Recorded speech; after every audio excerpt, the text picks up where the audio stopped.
welcome to 372 Pages We'll Never Get Back. This is Connor Listoka. I was briefly confused about the name of our own podcast, Mike. We've only been doing this for, I think this is episode 142 or something like that. Yeah, I've occasionally said the name of other podcasts or, and had to scrub those off. I was once on stage at the Guthrie Theater years ago and was standing there in a spot on the stage and realized I have no idea what time it, where, did I already do this? And I had to kick the guy next to me, like, what scene is this? Wow. So yeah, it happens. You just kind of, something familiar suddenly seems unfamiliar. You were standing there like when you opened the fridge and forget what you went there to get? Exactly, yes. Like you run down into the basement and, what? Huh? What? Yes, it was exactly that. It was panicky because, the audience is staring at you and so I suddenly snapped in. But we had done, it was like 8 shows that week. So it was Jeez, yeah. Once you got confusing. Do you think that ever happens to like the Sandman at the Apollo? He the clown guy who comes out with the broom and forgets what he's supposed to do, and it's like the comedian's like, you're supposed to give me the hook, like that's why you're out. What did I come out here for? Well, anyway, yes, we are here today to be the proverbial Sandman to the latest book we're reading. It's the 24th book we've covered here together on the podcast with all of you listening along, and that book is Artemis by Andy Weir, author of The Martian, which was made into a Best Picture nominated movie starring Matt Damon. And I think we can just sort of get right into it today. The podcast book discussion starts at 1 minute 15 seconds type of thing. Wait a minute, that movie was nominated for Best Picture? I think at some point in time they were like, we're doing 10 movies now. Like everyone gets a Best Picture nomination, and that was probably at the early stages of that. But I believe so. Good heavens! Oh, that is. Slim pickings. I guess when you got to fill out 10, you got to, whatever. Yeah, it was nominated for a bunch. Best actor, best screenplay. Good Lord. All right. Well, okay. Have you seen it? I think I drifted in and out of it once. Yeah. Okay. not my particular cup of tea. Don't mean to rain on anyone's parade, but it's not for me. But all things considered, I looked into this. It's sort of a success story that that this made it to that point because The Martian, Andy Weir started publishing on his own website like as a serial thing in 2011. And it was, I guess, so popular that fans were like, let us buy this. And he made it a 99-cent Kindle ebook. And then it was eventually snapped up the publishing rights. And the actual paperback came out in 2014. So that's like an old-fashioned internet success story. Like if our Nick Nolte book at Riff Tracks was published chapter by chapter on our blog, and then 5 years later it was a Best Picture nominated movie. That would be pretty impressive. Yeah, sort of a. Didn't that happen with? Was it Paranormal Activity? Like some people made that crappy movie. Obviously. Yeah, or Blair Witch, that sort of thing. Yeah, and then Steven Spielberg sees it and is like, "That's got something there." Yes, right. Let's change a lot about it, but that's got something. Yes. 50 Shades too, I think, was the same sort of thing. Yes, yeah. But I went and I looked at the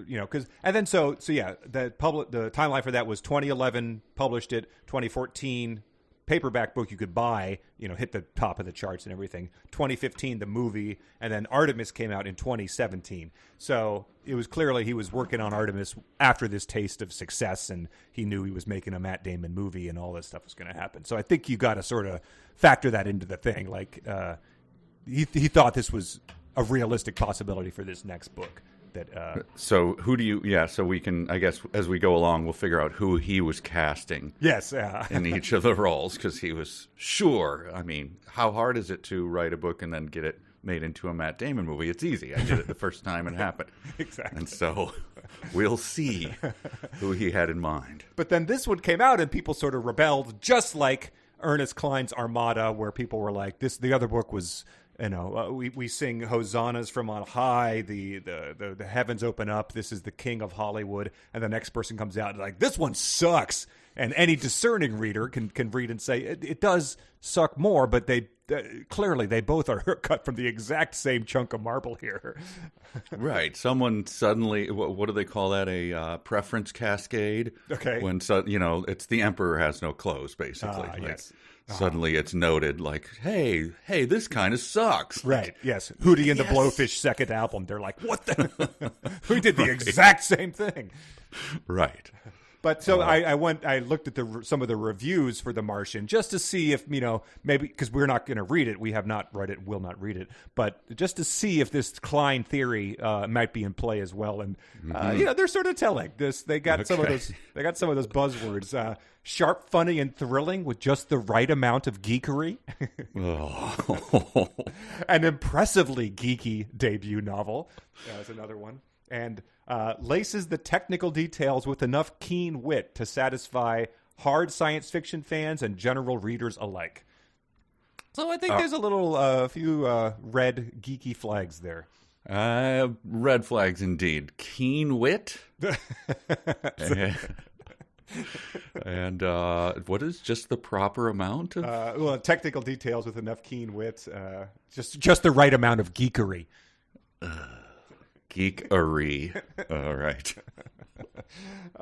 Yes. So it's I think that as we continue to read Artemis, just got to keep that in mind. Is this the right amount of geekery? And is it impressively geeky? I'm not sure. But the review for Artemis, the only one that I saw that was just a sort of tepid, a sci-fi crowd pleaser made for the big screen. So that's that leaves you to wonder what else was in that review, because that's clearly the one made for the cover. Right. Well, just the right amount of geekery makes me think of, if you're making a souffle or something and you put just the wrong... So we'll see, then you get a deflated, omelet instead of a light, fluffy souffle. So hopefully in Artemis, he puts just the right amount of geekery in. But we'll see. Otherwise, it's a soggy blob of geekery. You could put that on your next edition, Weir. Yes. Let's get into it. The book starts with some maps of this moon base, but it starts with an action sequence taking place with our main character and a character named Bob, who are out doing some sort of moonwalk when this starts as it's happening. She's already had a disaster. She's trying to head back to the moon base, but she's losing oxygen or something like that. Yes, I immediately, the Bob that I thought of, that I pictured, was the Microsoft interface from the 90s. Microsoft Bob. So that was hard to get over that. Yes, he's a friendly dog or perhaps paperclip helping her out here. Right, yes. Did you ever use Microsoft Bob? I believe we loaded it up on a computer to see it. I think they asked us. We maybe got a review copy of it. Wow. It was, oh my God. It does not disappoint. I'm sure you can go on YouTube and find versions of it. You've told many stories about the Mystery Science Days, attending big parties and meeting Kurt Vonnegut and all this stuff. This is the first time I think I've been impressed. A free review copy of Microsoft Bob. That's arrived, big baby. Time. Well, yes. I feel like this sequence, there wasn't a ton going on, because I think there's a couple action sequences in here that are clearly designed to be movie set pieces, and this is one of them. But very early taste of what you're in for, and it's this sort of, the best way to describe it is like Marvel-y humor, I guess, dialogue, because they have stuff like, the Bob saying, "The leak's huge. I can see the gas escaping your tanks," and the hero says, "Thanks for the pep talk." And so that's sort of just that's in the first page of the book, and I think that's a very good indication of what we're in for here. I'm surprised she didn't say, "It's all right, I don't shop here." You could probably guess what we're working on. The hero, our young 20-something-year-old woman, is played by Sylvester Stallone in the movie. That was what Andy Weir. That's who he was picturing, as he wrote this. And this is the first time that I was reminded of something, and it turned out to be from an Ernest Cline book. It says she's taking these long, like, moon strides towards the base, and it says the long strides paid off. I was really hauling ass now. And I was like, this has come up before, right? And I looked it up, and it was from Armada, which used hauling ass 3 different times. One of them was, our remote sensors had just detected the first sign of the European vanguard emerging from the asteroid belt out beyond the orbit of Mars. They were really hauling ass. So, could you haul ass to a location and begin assing around? Wow. Do those things go together? Very good question. Well, leave it to the listeners. Somebody probably knows. There's probably a protocol for that. I don't feel like you could haul ass and then ass around, but I don't know. I don't know. The people inside the moon base could be sitting around, like, one guy's looking at the watches, being like, I'm really sorry. They said they'd be here by now. The ass haulers are usually more reliable than this, so I know we're waiting to. We could dig around. I don't know. I mean, it's pretty similar. All right. And then she gets back. She says, I'd managed to get altitude sickness on the moon because of the oxygen leaving or something like that. And as Bob returns in the decompression chamber, she gets another little marvelly dialogue. Well, that sucked, I said as I lifted my helmet off. Oh, that just happened. Exactly. Amazing. But we get Bob is it's described thusly. It's sort of like an editor's note or just a person coming up with a character description in a show Bible. Bob is a former U.S. Marine with a no bullshit attitude. Oh, God. So the characters are being richly developed. And it turns out that he's the head of the EVA Guild, who is the people that give tours on the moon like this. And she's attempting to become a tour guide because you can make some serious bank. But she just failed this exam, so she's going to have to wait a few more months, I guess. You know how sometimes you have I guess I should put this as my favorite sentence of the week. Yes. But this is a full stop sentence. Dicks. So that's how the guild works, period. Uppercase. Dicks, period. So just the right amount of humor for me. I think so, yeah. That's followed almost immediately by her saying, so how would I do? And then the former U.S. Marine with a no bullshit attitude says, you failed the exam, Jazz. You super duper failed. Which is also it's shades of care for some snackage lieutenant in Armada as well. So, oh right, but you know what? That sounds like a little bit of a bullshit attitude, and I was told, I was promised sentences before that there would be none. Well, she gets very upset by her failing, but then the she's trying to protest. Then the no bullshit former Marine says, this is a results-oriented profession. The moon's a mean old bitch. Which I'm always saying, when I get stuck in traffic, I say, the Earth's a mean old bitch. It's because it's revealed that she's later lived here her entire life. So it's just a funny thing to have its characters constantly reminding themselves where they are, and we get more of that.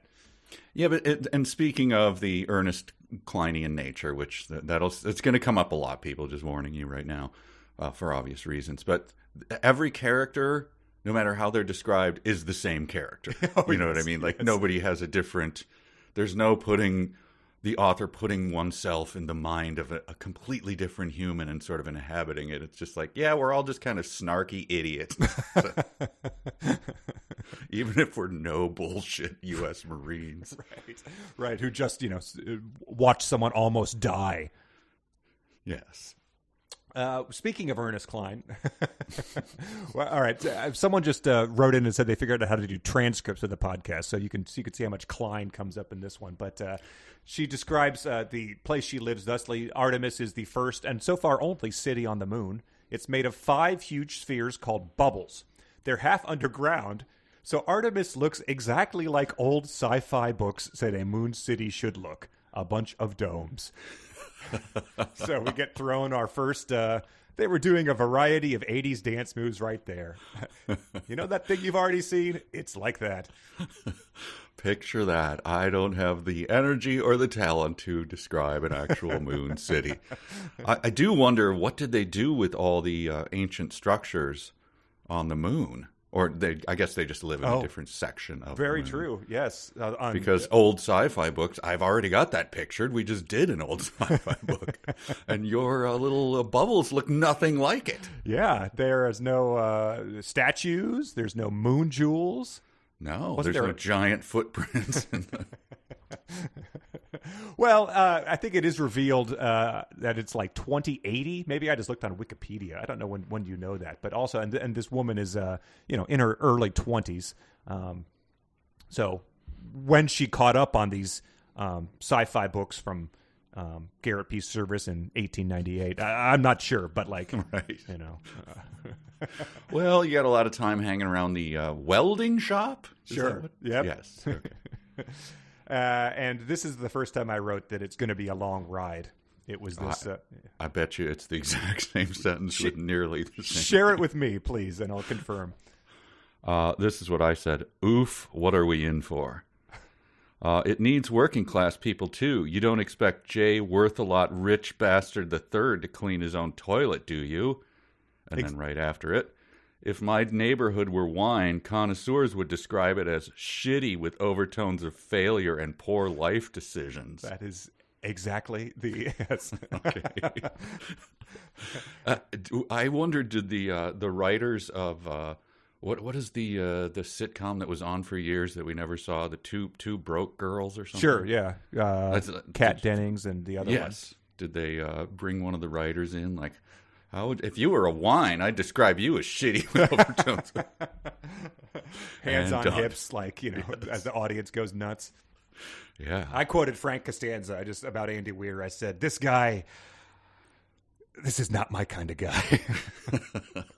But I think I trace it all back to that shitty with overturns of failure. Like Patton Oswalt, who, a very funny comedian, said, described the KFC famous bowl, and he called it a failure pile and a sadness bowl. And I think the entire internet just decided to write like that for the rest of recorded time, because I don't remember hearing anything like that before then. But after that, I think that type of describing it as anything other than directly ripping off that style is the only way, I think.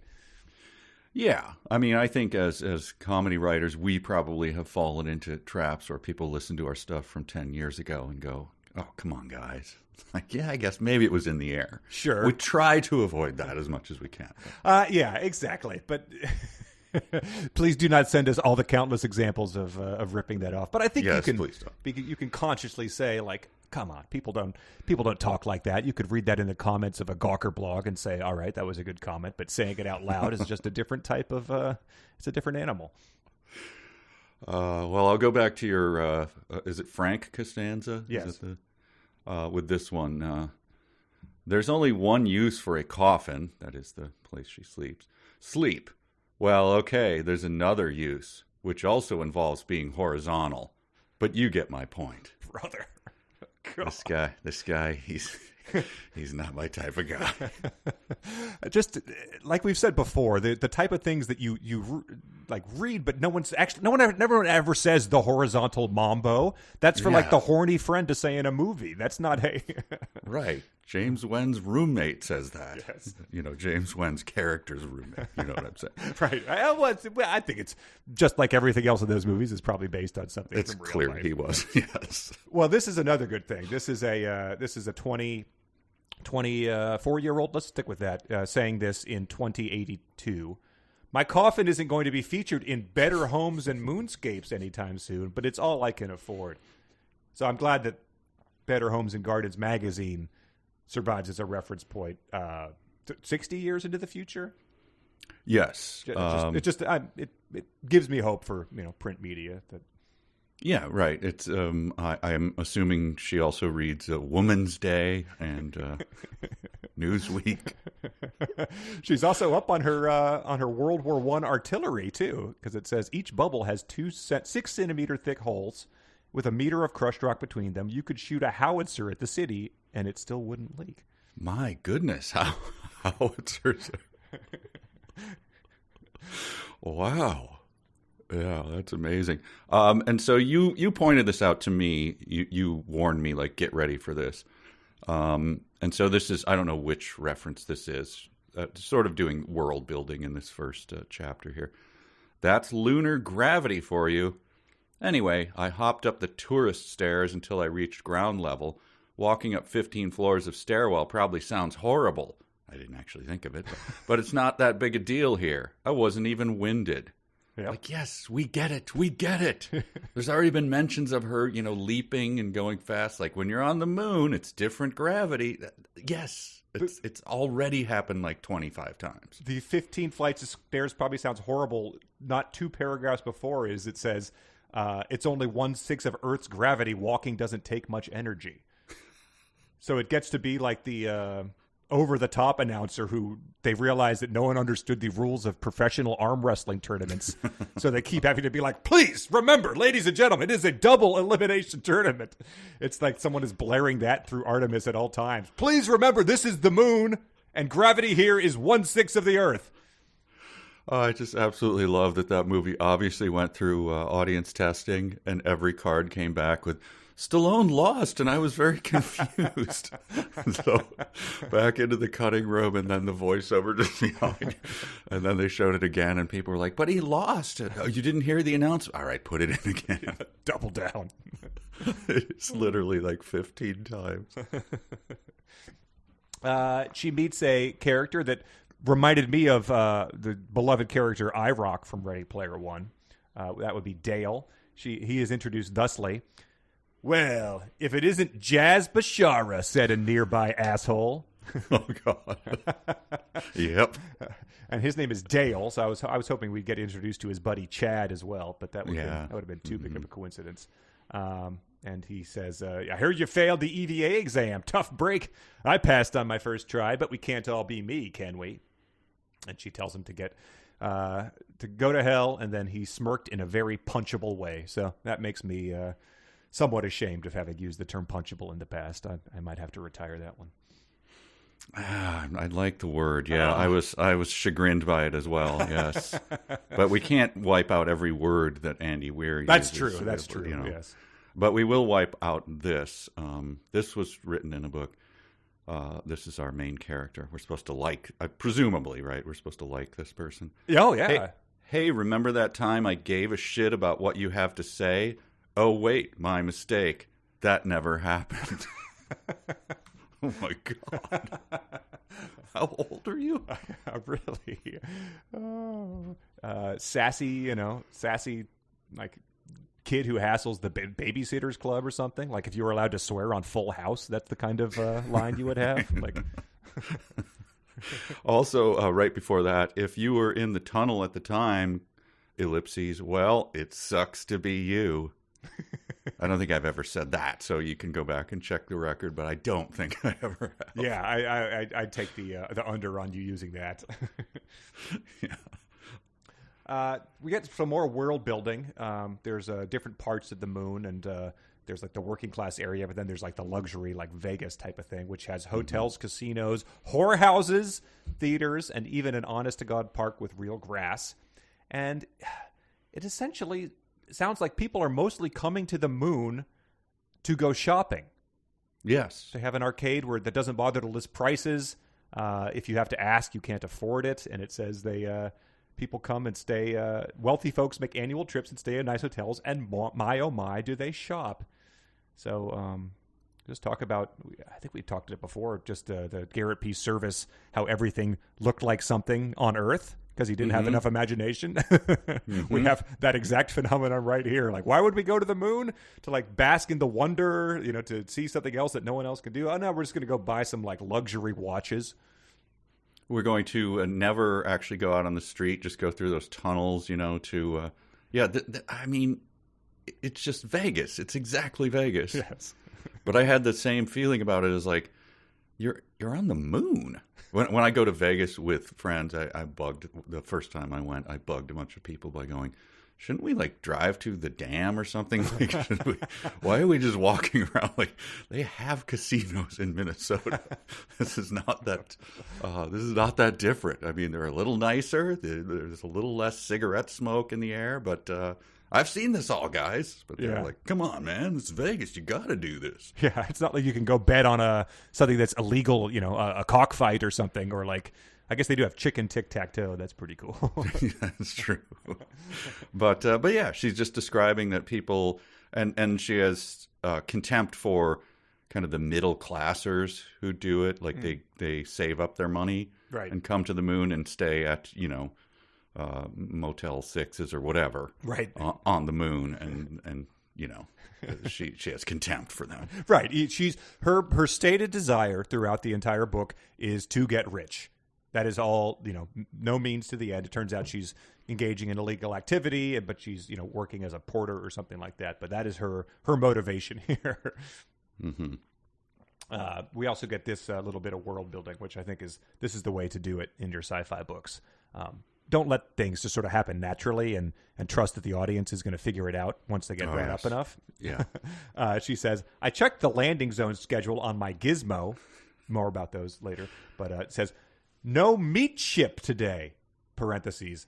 That's what we call passenger ships. I think for one show we should trade notes because that's my exact. Coin a phrase and then immediately explain it. It's come up before. It's the Rachel Ray. Then you just put in a little EVOO. That's extra virgin olive oil. You can't have it both ways. I mean, I've read harder sci-fi and fantasy, and yeah, it's a little disorienting when you have. It was disorienting the first time Game of Thrones called someone SER for sir instead of sir. You're like, what is going on? Is my Kindle copy of this misprinted? But you learn eventually once you're immersed in it. But then 2 sentences after she says that's what we call passenger ships. I'm just going to continue. I'll read that sentence again and I'll keep reading. Because we get to a point where... Oh, God, yes. I know what you're... Yep. We have to take a stop at this point in time. It says, no meat ship today. That's what we call passenger ships. They only come about once a week. The next one wouldn't be there for 3 days, thank God. There's nothing more annoying than trust fund boys looking for moon poon. Oh. Yeah. So, good night, folks. It's been a good, good ride. Sorry we have to cancel another book. But it's, I think it's a good opportunity to shout out everyone who left comments on Facebook and the 372 site saying that they loved this book. Ooh. So shout out to Joe S., Brian W., who called it really good, and Eric W. Glad you're still confident enough to weigh in about that at this point in time, fellas. What was it called? Sharp humor and just the right amount of geekery? What was the humor? Well, to be fair, that was The Martian. So either... I know. I'm just trying to figure out whether this is just the right amount of the sharp humor I was looking for. Just prior to this, though, the world building, they're talking about these smelting places, and there's a lot about making oxygen. Mm-hmm. The smelter uses insane amounts of heat and extremely nasty chemicals, so everyone agrees it should be far away. Was there a meeting? Everyone agrees? How often are you bringing this up? Like, with friends? Like, hey, can we, just a show of hands. Who thinks the smelting... All right. I think we're all in agreement on that. There's one guy. Oh, that's old Stinky Joe. He loves nasty chemicals. He wants them even closer. I make them extremely nasty for me. Yeah, maybe they all have. We get some information about how many people live here. Maybe they're all having town meetings like Springfield does. Right. Everybody's there. So they have those nasty chemicals far away, and it says we do everything we can to keep lunar dust from entering the city, which is the first time I noted that there's a Chekhov's lunar dust, and the Chekhov things that he's setting up for future calamity start piling up as well. Oh, for sure. Yeah. I want to ask you this. I think we crossed over it already. I just want to make sure.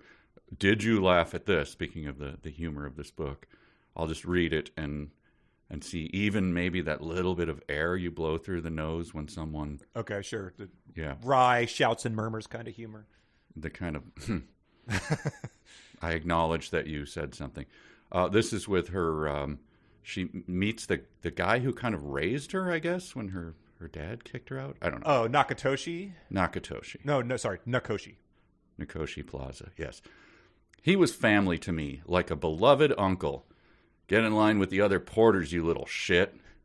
Okay, maybe more like a distant cousin. See, you laughed out loud. Okay, it's just, the humor is just the right amount of humor.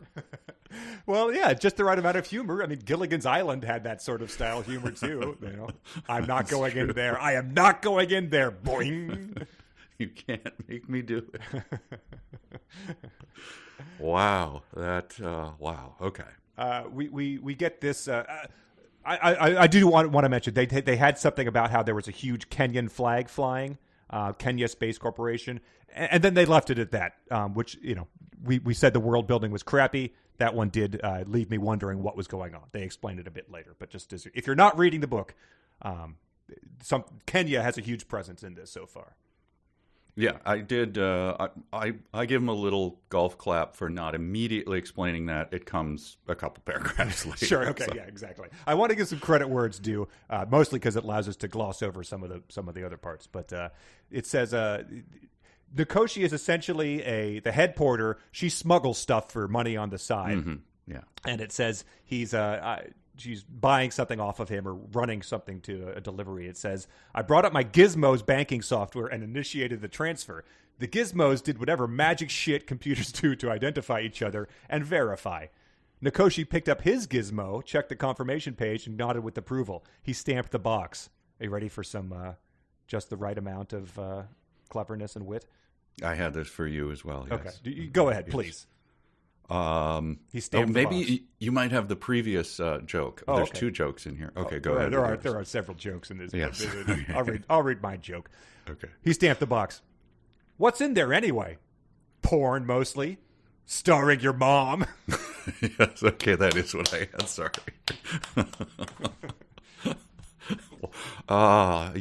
Speaking of phrases that everyone uses, chef's kiss on the amount of humor nice, there, yes. right? Yeah. I don't even I'm not sure what it's emulating. It's too juvenile to be a Seth Rogen movie, and it's too like dirty to be Disney Channel. So yeah, I don't know. What was your quote again? Can we isolate that? It's too juvenile to be a Seth Rogen movie. Well, there's a bar for it. Yeah, it's not that dirty type of thing, but it's I don't know. You would not have him say, I guess maybe, I don't know. Freaks and geeks level. Right. Okay, here we go. She heads to, plot-wise, she brings her package, her contraband, and here's the description here. I was headed to the estate of one of the rich fucks, that's one word, I'm sorry to have to say that, in town, Trond Landvik. Yeah. He'd made a fortune in the Norwegian telecom industry. His home occupied a big chunk of Shepard's ground floor, stupidly huge considering it was just him, his daughter, and a live-in maid. But hey, it was his money. If he wanted to have a big house on the moon, who was I to judge? After spending a paragraph judging someone, who was I to judge? Piece of crap, garbage, piece of jerk ass. I hope he dies. I hope he gets stomach cancer and there's no medicine. But hey, who am I to judge? There's several paragraphs, I think, where by the end of the paragraph it sort of negated itself and makes you wonder why you even bothered to read it. Right. This one, too, she's riding there on her car Trigger, or a scooter or whatever it is, or cart. It says, just by the end of this paragraph, tell me if you're glad that you read this or if an editor should have intervened. I powered Trigger up. There's no key or anything, just a button. Why would anyone steal a cart? What would you do with it? Sell it? You'd never get away with it. Artemis is a small town. No one steals shit. Well, okay, there's some shoplifting, but no one takes carts. That's when she looks up and the guy I was talking to left 30 seconds ago, didn't he? I believe that's word for word an Andy Rooney routine. Yeah, it does. Why would anyone steal a card? What would you do with it? Sell it. Just a button. You never get away with it. But no one takes cards. So she goes to visit Worthington J. Richfuck III or whatever, Trond Landvik. And he's in the middle of they're essentially huddled over like conspirators in a play, just being like, anyway, the money making potential is jazz. So good to see you. Yes. I know this is strictly illegal, and so it's just between the two of us. You quite understand that, don't? Hello. But yeah, he's essentially Ben Gazzara in Roadhouse as Dalton enters, and he's having his Bloody Mary and breakfast. And the other guy he's talking to is Jin from Hong Kong, who catches her off guard by by sounding like normal English when he talks. She essentially spit takes when he doesn't have a thick Hong Kong accent. Yeah, I wondered if that was is that like, is she pointing the author pointing the finger at me? Like, you thought he'd have a thick accent. I didn't think anything. I don't know. You're the one making this stuff up. And to just reiterate, it's 2080 and she lives on the moon. So like, Lord knows what type of, the moon is Kenyan property or something. So right. The internationalness of whatever's going on, we have absolutely no idea, because nothing has been bothered to have that. We have no idea what the demographics are here, whether she speaks other languages. It turns out she does, but etc. Yeah, but you're leading, I'm assuming, to, I think the entire first chapter centers on this particular thing, because I stopped after one of the first sentence and I was like, my God, and then it just kept going. So I don't know. What's your take on this exchange? I mean, I'll tell you my whole thesis after we've read it. But you remember how when we were doing the Harry Potter riff tracks, and like by like movie 5, they would just like, Dumbledore would do something like make the dishes fly to the tables, and the kids are just like gazing at them in awe as they happen. And it's like, you grew up with magic. Like, why would anyone like? So that's what these characters are like about the moon. Like, Jin has got there. He's like, it's magical. This is my first visit to the moon. I'm like a kid in a candy store. I've always been a fan of science fiction. I grew up watching Star Trek. Now I get to live it. So, he's there. People have probably been living on the moon for, I'm guessing, his entire life. If he's like a guy in his 30s, but he's doing that same sort of. He's already walked around the moon. He's explored the tunnels. He's probably bounded up the stairs because gravity is. Yeah, the tourist stairs. Maybe he took 4 at a time. That was cool. Yeah. So I saw that, and you do the forehead slap, like, oh my God. Mm-hmm. But then the author goes, Star Trek, Tron said, seriously? That's like 100 years old.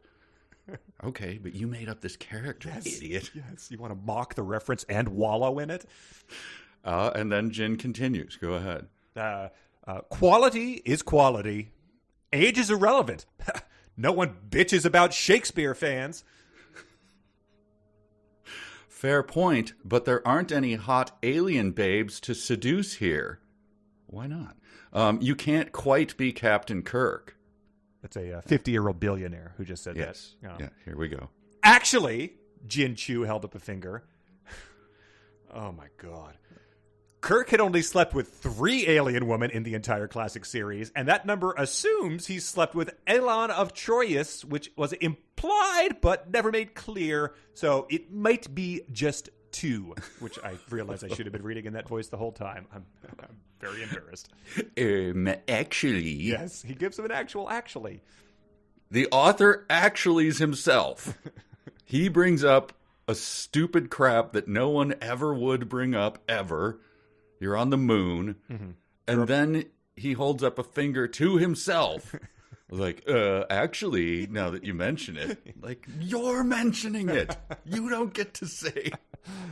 So yeah, there's moments in here I think where he's just like, all right, geeks, you want some slop? Like, belly up to the science and reference trough, you hogs. And so this is that. He later on doles out just a little bit of like very poor man's XKCD style silence, and I think that's just him just being like, all right. Every review of my last book mentioned geekery or that kind of trash, so I guess I got to dole this out to you. I have contempt for you, but here it is. So what my question is, we're never going to know, but was the last book like this and people overlooked it, or did something happen to this guy in the meantime? And this is a major point of contention on the dark web. Oh, It is. I forgot to go to the dark web this week. Oh, the geekery is just off the charts on this one. So they are all over this book. Like, there's actual fanfic for Andy Weir books. So, like, the dark web is overflowing with this type of thing. But there are some people out there who suspect that the success of, like, Ready Player One influenced Andy Weir to, maybe dumb it down a bit, maybe throw in some more, Star Trek slop to the geeks.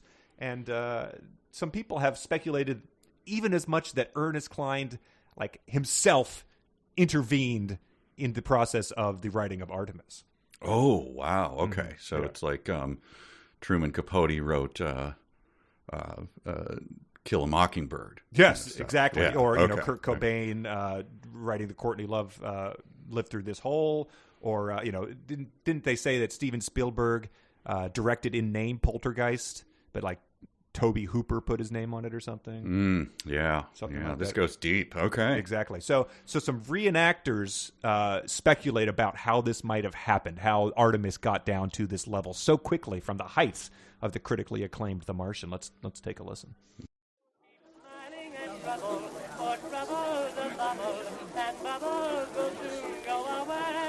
And the physicist says, that's not a Newton meter. Oh, Andy, with a dry scientific wit like this, I can see why you're the toast of Hollywood. Oh, please. The Martian was only nominated for Best Picture.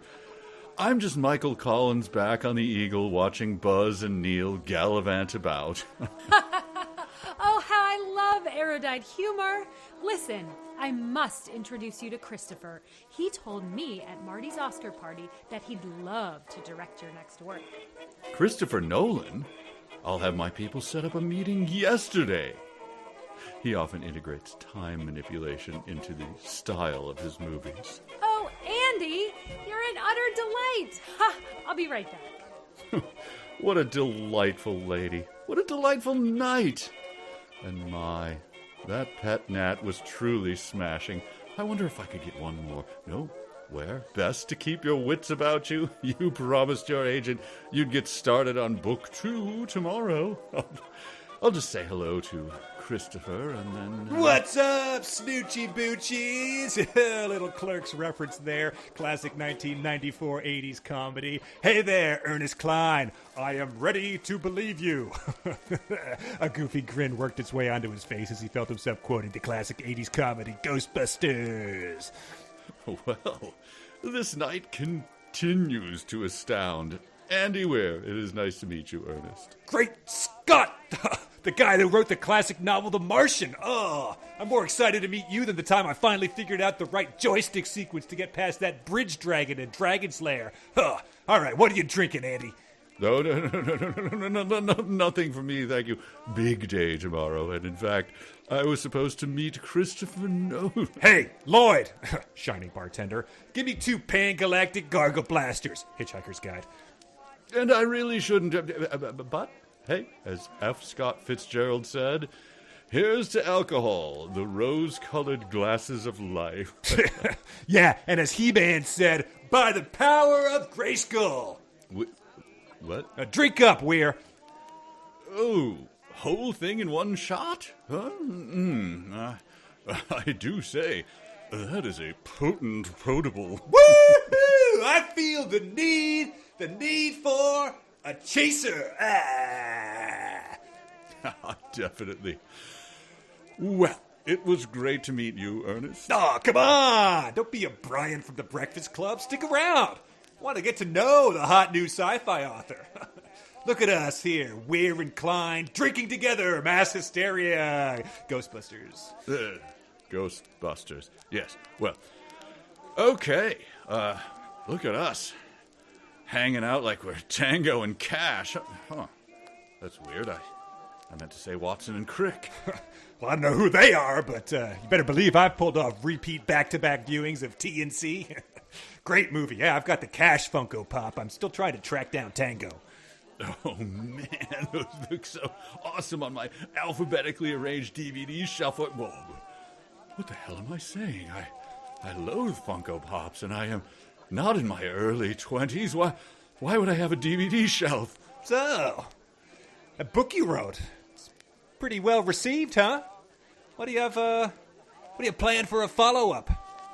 Well, I've got a great idea for a sci-fi romp that also is a total geek fest love letter to nerd culture.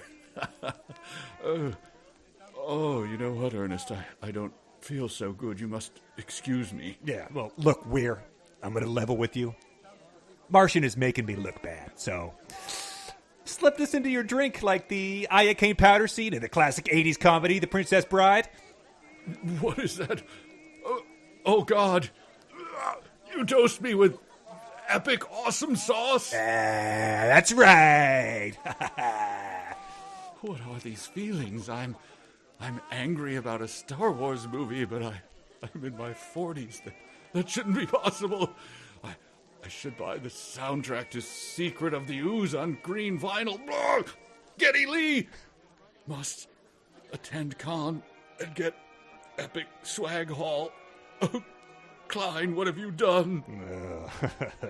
I can't have geeks reading a well-written book that's also funny and packs an adventure without relying on a crutch of nonstop pop culture garbage references. If those man-children realize they deserve better, I'm out of a gig. So sorry to do this to you, Andy. Where we're going, we don't need roads. Moonpoon! Yeah, the peak is only going to last 5 to 6 hours, but I'm afraid your priorities and sense of humor are going to be as permanently warped as that secret zone in level 1-2 of the original Super Mario Brothers. Well, have an epic night. Don't shuffle anyone's truffle. Bye! Oh, here he is. Christopher. The man you simply must meet, Andy Weir. Well, nice to meet you, Andy. What movie should we make together? Kristen Wiig Ghostbusters was worse than Hitler. Hey, sounds better than Tenet.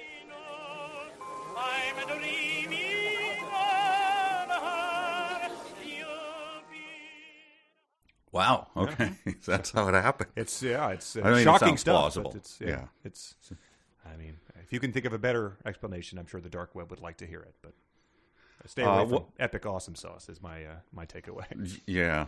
Well, it is like the moment, I think, that I don't know where it happened. Maybe the reenactors could work on this as well. When the great, director and writer Orson Welles met Dean Martin, and Orson Welles was just smitten by it. Didn't work the other way around. Dean Martin did not make, the definitive Macbeth or anything like that for film. It went the other way. Orson Welles just started appearing on Dean Martin's show, like drinking booze out of a coffee cup and ogling the girls in little bikinis and stuff. Orson, please. I love this guy. What could I say? Yeah, I mean, I think sometimes it's fun for people to wallow in that. You sent me the video of Dean Martin, Orson Welles, and Jimmy Stewart doing a sketch that was essentially like, what if men went to the hair salon? Yes. And, just like two of the most famous and beloved Hollywood people, like, not even like beloved in the sense of like a lovable clown, but like, technically masters, like Jimmy Stewart fighting fire pilots, and then they're just sitting with those hair dryer things on them being like, it appears that, reading Better Homes and Gardens, I guess. Yeah. Oh, it's amazing. It's on YouTube. Go look it up. So they continue this meeting. She's emphasized that she is she bought her scooter because she needs to make as many deliveries as possible, but she does sort of just sit around and listen to these guys talk for a while. And have you ever invited your UPS person in to just have a seat, let me make you some coffee? I'm just assuming you're not busy. Just come on in. Thanks for this box. Yeah, I don't know if it's Did you meet my guests? It's very strange. It's a standard college drug dealer thing where it's like, you got to come in and play Xbox for 15 minutes, otherwise it looks suspicious type of thing. Maybe that's the what they're doing here. But I'm glad he does, because it gives us more world building. Tron, the 50-year-old billionaire, Tron vaulted over the back of the couch, parentheses, not as exciting as it sounds. Remember the gravity here. And not only is it over the top, it's like she's lived here for her entire life. She says she was born here. What is her takeaway that makes her think this would be impressive to a reader who wasn't born here? Right. There's no necessarily I can envision moon gravity. I've known that since I was 6. You think it's kind of neat, but there's no. It doesn't work the other way. I don't think. Like it's like you wouldn't like if you had a sentient fish or something, and then you poured a glass of water in front of the fish, and the fish was like, "Oh my God, what is that? That is incredible! Yes, I can't do that again. Show that liquid flowing. That's bizarre." But so if you're one of the readers here who are like, okay, so the author expects us to blow out of our nose and smile wryly at the mention of Elon of Troyes on Star Trek, the classic series. We have that level of recall and filing away nerd bait, but we also can't remember that there's low gravity on the moon. Like, so Artemis, sorry, not Artemis. I keep wanting to call her Artemis. Yes, yeah. Jazz gets in a conversation with the mystery man who's there, and is the one who's blown away by the moon, and suggests prostitutes to him because the 1/6 G, it's great for that sex. Yeah. It spices things up for if you've been married a long time. And Jin, who has no accent whatsoever, says, "I never thought of that." Lots of prostitutes in Aldrin if you want to find out more. Oh, no, not my thing at all. And then this. Yeah. He hadn't expected a woman to recommend hookers. Earthers tend to be uptight on the topic, and I've never understood why. It's a service performed for a payment. What's the big deal? Hashtag moon girl boss. Yes, here's the author going, "Did I just blow your little Puritan mind? Take off your little buckle shoes, Mr. Puritan." It's so pathetic. It's really embarrassing. And also, just lost in that, lots of prostitutes. Yes. So that's what people are coming to the moon. They're going to buy some designer handbags and then go bang hookers. Small town, too, so what percentage of the population? Yeah, let's get ahead of that. She says that there's a population of 2,000 people who live on the moon. And I thought this, too, and a listener wrote in. The population of Christmas River, any guesses? From Murder in Christmas River, the book we did in Christmas? Small, I'm assuming. 5,030. So well over, near, 1.5 times, 2.5 times the size of the moon. So I did not get into, maybe later in the series, the amount of prostitutes that live and work there, but right. Well, we better read the whole series and find out. So that's different. That's the second mention of that. So I mean, Chekhov's prostitutes, I'm guessing. We get more world building too, because the man Jin laughs nervously and changes the subject. So, why is Artemisian money called slugs? And I answered that ahead of time. I said, well, because sci-fi law requires we change things slightly to make them seem cool and different, and moonbucks was just a little too obvious, so that's why it's called slugs. Look, she's eating gunk. Why is it called gunk? Like, oh, God, here we go. And they do explain this. I'm not going to read that. You'll have to read the book yourself if you want the pointless explanation of why they call that. But he says... essentially, we're functioning as a bank. You'd never get away with that on Earth, but this isn't Earth. So I hope that people on the moon are always saying that. Right. Here, I think we get a little Garrett P. Serviss right after this because what is Tron? Tron, Landwick, but I don't know. Bobson, okay. Dugnut. It's like yes. Rich fuck the third or whatever. Brings Jin coffee. Jin sipped his coffee and made a face. I've seen it before. Earthers hate our coffee. Physics dictates that it tastes like shit. Okay, well, I believe you. Earth's air is 20% oxygen. The rest is stuff human bodies don't need, like nitrogen and then a long paragraph of why coffee. Belly up to the trough. That's what reminded me of, an XKCD, which would have been done, funny and succinctly. And this is just like, let's slop in this fact that water boils at only 142 degrees Fahrenheit there, and that's why it doesn't taste good.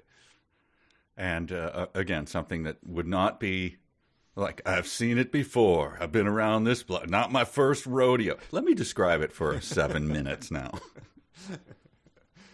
It's also just sort of like, I mean, I guess that's that's not like McDonald's coffee scalding an old woman, but like 142 degrees is like, I don't know. Is that lukewarm? I feel like that's hot water. I feel like that's hot. Yeah. I mean, whatever. Anyway, we don't need to dwell on that. That's not important. Yes. And so essentially, the delivery that she has brought to him is a 24-pack of Cuban cigars. So I'm glad that whole sort of they're the best because you can't have them mythos extends into the year 2082. Oh, for sure. Yeah. And they introduce like a system of airlocks and stuff because she stays there as they start smoking, and it introduces the Chekhov's pressure loss, I guess, as well as Chekhov's fear of fire here because the smoking is like a big problem because of all the oxygen they're pumping in or something like that.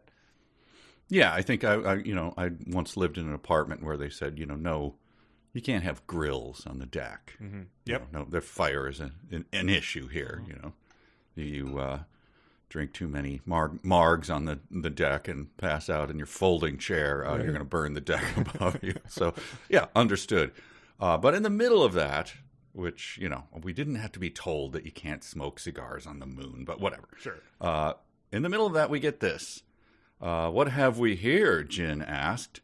Tron flashed a shit-eating grin and opened the box. Wow. It's back.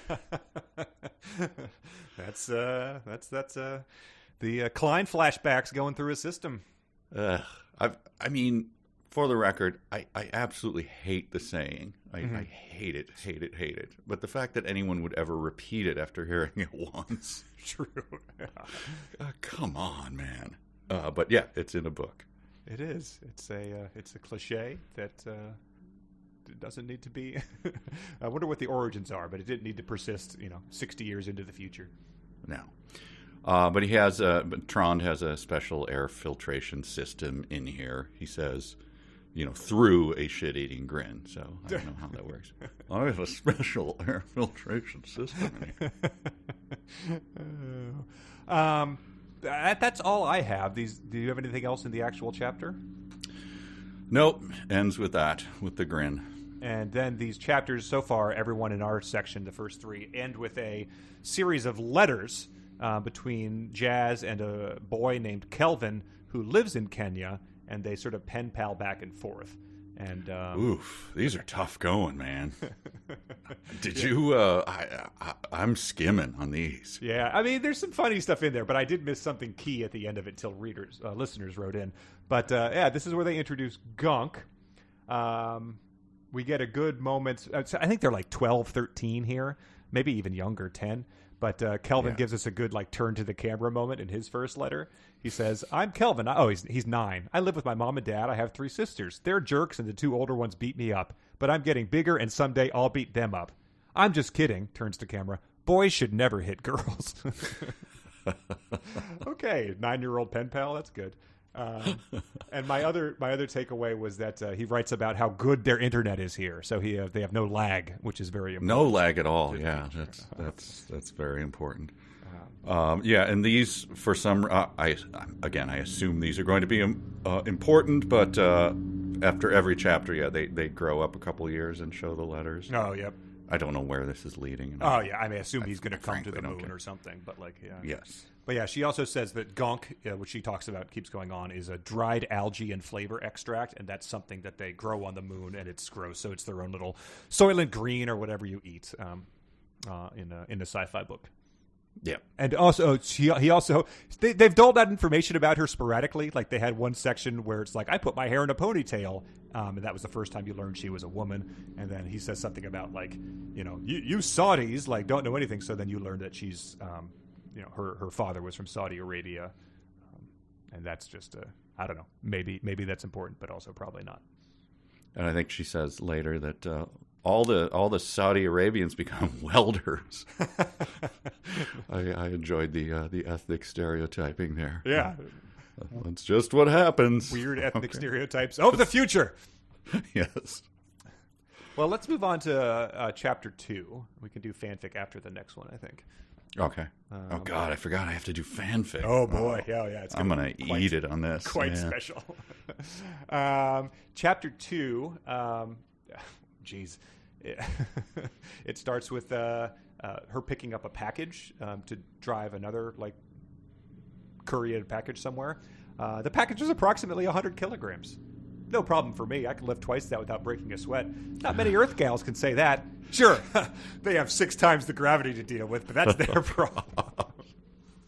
Oh my God! What is the Stop. Is it going to pay off, or is it just a weird? Is it going to end with her, lifting a car like Superman to free somebody? So the author's on a call with Matt Damon and his agent. We like the third act. We're thinking of this. Hang on, I just gotta make a reference to the moon having 1/6. Go ahead, guys. I got it. And then forgets that he's already done it. I don't know. Maybe if you're writing it serially, on a blog, that could be something that would happen if you didn't go back and look at what you wrote a month ago. But seems unlikely for a guaranteed best-selling book follow-up that's going to have an editor attached to it. But thank goodness Royal Canadian Mounted Police still exist in the future of the moon in the form of Rudy Dubois. Seriously good-looking man. Here we go. I want your honest reaction to this next sentence. He's 2 meters tall and blonde as a Hitler wet dream. My reaction, I'll tell you what I wrote down. I wrote down, reconsider, sir. That is clearly the red pen through that. Hachi-machi. Even from the perspective of a person reading today, however, that being a 23-year-old girl in 2082 making that reference is also impressive. And it says, like you said, he quit the Royal Canadian Mounted Police 10 years ago to become Artemis's head of security, but he still wears the uniform every day, and it looks good at him. So he's dressed as Dudley Do-Right. He is dressed as Dudley Do-Right. He has every day a red jacket with epaulettes. I always get those epaulettes, right? Yep. White riding gloves, pants, tall boots. Yeah. And so it's not just that's not the guy at at the loony bin, One Flew Over the Cuckoo's Nest. They're we let him wear it. He still thinks he's in the thing. Right. It's very sad type of thing. It's nope, it's the head of security who is very much the head of security. He does not take he takes it very seriously and doles out brutal punishment to people. that when that comes up, that was so strange. They're calling him Mr. Do-Right again. So glad that carries on. Oh yeah, right then. Yeah, she calls him that. Yeah, travels up to the moon. Everyone knows the reference, especially 20-year-old girls who've been raised on the moon. That is just bizarre. And then the turnaround on the character is wait a minute. This guy is Joe Pesci from Goodfellas? Very much. What happened?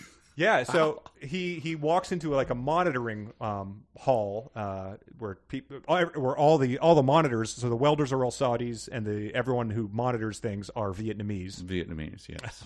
And there's a guy, Mr. Doan, I think, or Mr. Bin, whose wife showed up in the hospital. He had obviously beaten her severely, and the guy's yeah, she's clumsy. She walked into the door, and then the guy is essentially well, she fractured her jaw, so bam, and he breaks his jaw. He's she had cracked ribs, so he kicks him in the ribs.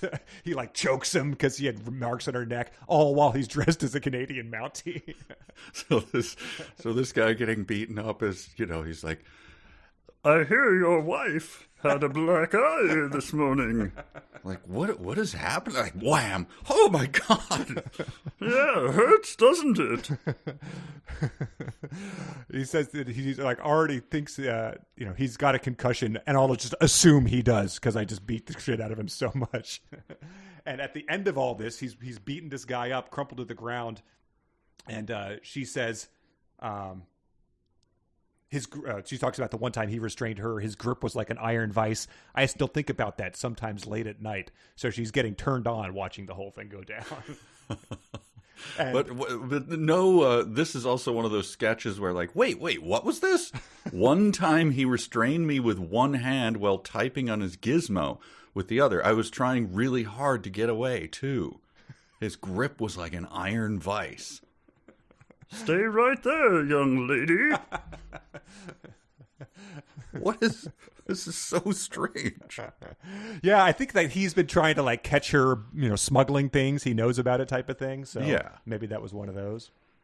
But just in the middle of that, just like beating the crap out of her. Like something from Breaking Bad or something, where exactly. like, wow, unexpected, but strangely satisfying in a kind of gross way, like. Yeah, the guy deserved it, but, we were just talking about, how many moon women Captain Kirk banged, so it does sort of come out of, it's a hard thing to square. But we're then reminded that the man he beat crumpled to the ground. He tried to get to his hands and knees, but couldn't. When you can't get it to the ground, when you can't get off the ground in the moon's gravity, you are seriously out of it. Oh my God. Like, that's here. That's just here. This is all you've ever known.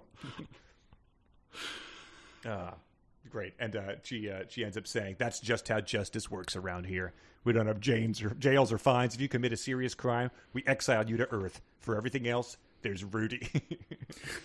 So, yeah, maybe he's got an assistant who dresses like a Mayor McCheese or something, and he's the real, he does the wet work for him, He's the guy that, rolls the body up in the carpet and dissolves it with lime or something.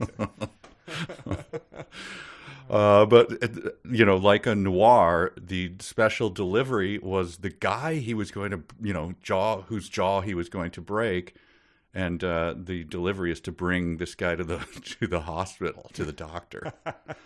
So very, very, noir.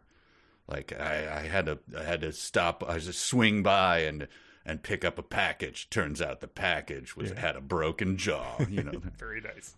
Yeah. But how is she going to carry this guy? He weighs 100 kilograms. Oh, right. Oh, the moon. She's on the moon. What else? So then we get an action scene here. Do you have anything before that? No, it gets right to this the glass fire. Yeah, which is it's sort of is preceded by Artemis doesn't have a fire department. We have volunteers, but smoke and fire are so deadly here. The volunteers have to know how to breathe with tanks. Sort of makes you think that those three sentences back to back make them reconsider. By the time you get to the third sentence, like maybe we should have a fire department instead of volunteers. But I don't know. That's just me. It seems to be the main Chekhov thing looming. But so Bob is there, and I didn't have any real it seemed to be like somewhat of an interesting sequence that wasn't super funny. There's a glass plant or something. And they make a tunnel to rescue the workers because the tunnel will have oxygen in it, but you can't let the tunnel be exposed. The oxygen be exposed to the fire, but right, and they spray their own oxygen, displace oxygen or something because the fire's there. I don't know. Anyway, it was he was just shoveling the nerd bait without a lot of jokes there. But at the end of it, the crowd files out. Here you go. To their credit, the workers filed out in a fast, controlled line. My respect for Queensland glass went up a notch. What was it before that? Before the glass fire? What would you say your level of respect is? Do you fill out a card every time you get home and let's see. How much do I respect Dale? Not that much. How much do I respect the Queensland Glass Factory? I'll give them a 5. Yeah. They make a quality bottle. So, I mean, it's not like they're out there on the front lines or anything. They're not, but, I guess I sort of respect them. I don't know. Wait, look at the way they file out of a fire. You know what? I'm going to give them a 7 today. That's good. Oh. But yeah, I feel like that was sort of just that would make a good scene in a movie. Probably it was somewhat inventive, so credit where it's due. Except I never like in a movie where faces are covered, true face shields. It's like underwater sequences. I don't know who that is. I don't know who that is. It's just. Speaking of having seen water already, yes, we've seen water. We know how it works underwater. Yeah, I guess they just probably. I feel like The Martian also did that, sort of like the inside of Tony Stark's helmet, that sort of view. Yeah, where they put a light on the face, which you would find extremely annoying. Did you actually have it on? Like, stop shining that in my eyes. So after she rescues all these people, calls it a day, she heads to Hartnell's pub for some moon boozing, and this is sort of reminded me of the Christmas River town. She has her usual, as usual, seats, usual drink. She describes the vibe as being alcohol and silence, completely asexual. No one hit on people at Hartnell's. I'm guessing that will not be respected by someone at some point in time. And Hartnell's was, so this is the, in It's a Wonderful Life. Look, but we serve hard drinks for people who want to get drunk fast.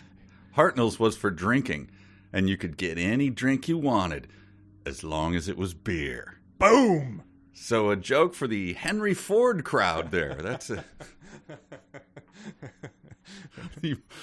the Model T, right? I mean, you could get any color you want as long as it's black. Amazing. I assume that's what the reference is to, and it's like, wow, the moon takes its references from very, very old stuff. They're starting from scratch up there, so they, all references start from scratch unless they don't. So I guess all stuff is new to them. So it's like, that's amazing. That is hilarious. I'm putting that in a thing.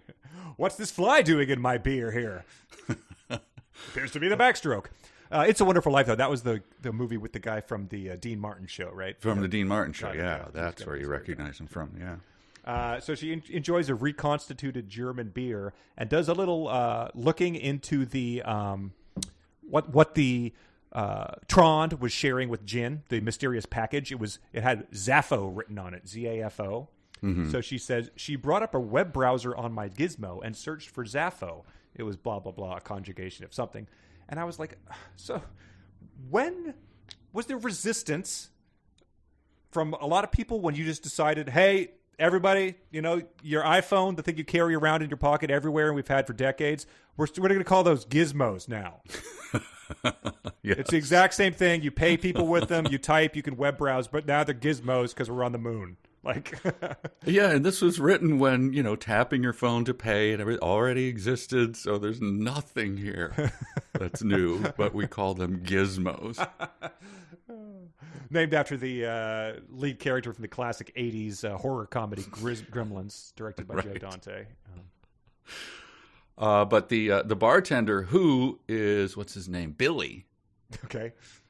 Billy is the type of character that if you gave a guy who'd done maybe 3 stints at community theater, you gave him 30 seconds to come up with a bartender character, and then he went, oh, yeah, give me a second. Yeah, here we go. Evening, love. There was a fire today, and you went in. Like, yeah, okay, all right, next, please. Yes, but that's Billy. Well, I got some object work here. Look at me. I'm mopping the bar down here. Now I'm pouring a beer from the tap. Look at me polishing this glass here, eh? I just did the pouring a beer thing, and I held my whole fist to sure. beat the beer. Oh boy, yeah. So Billy is a real treat. He gives her, and what does he do? Oh, he gives her a bourbon or a scotch, I guess, that someone had given him, and then he reconstituted or something. Yeah, she had smuggled him the ethanol for it.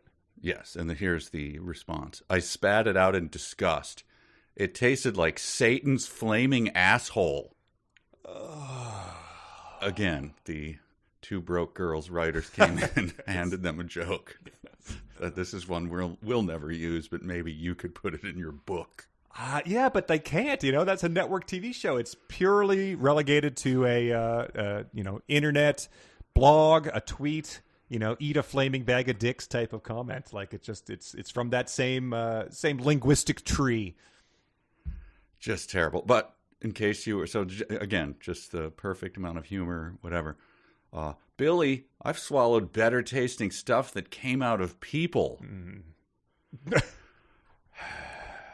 Just a heavy sigh, head in hands, face palm kind of a moment. I hope it turns out in the back of the book that she's got some really sick phlegm fetish or something like that.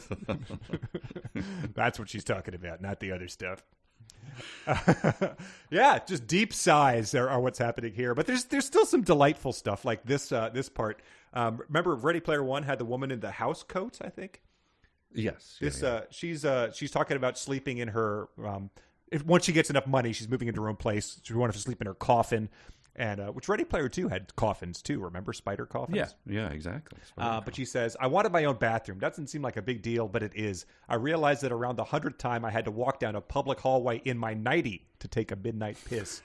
So she is sleeping in a nightie in her moon. That's just an important detail. Yeah, what is the process of taking off that moon suit and then getting into a nightie? I don't know, but I'm sure that if Dale is watching her silhouette through the moon window, it's one of those attractive, like, oh, she's putting on her nightie now. If only I could see more than a silhouette here. Damn these moon windows. Yes, Henry Ford and nighties. I'm really into the whole thing. And arguments about Star Trek. You mentioned, by the way, and I don't want to let it pass, you said she's making some good money now and she wants to get a better place. Oh, man. So just channeling Mark from the room there. See, and that would be amazing if it was like, in the year 2082, like The Room is like the one thing that has survived from Earth culture in the aughts. Like, that would be quite a bold decision to make. But yeah, like a crappy acronym for the kind of material that you store movies on.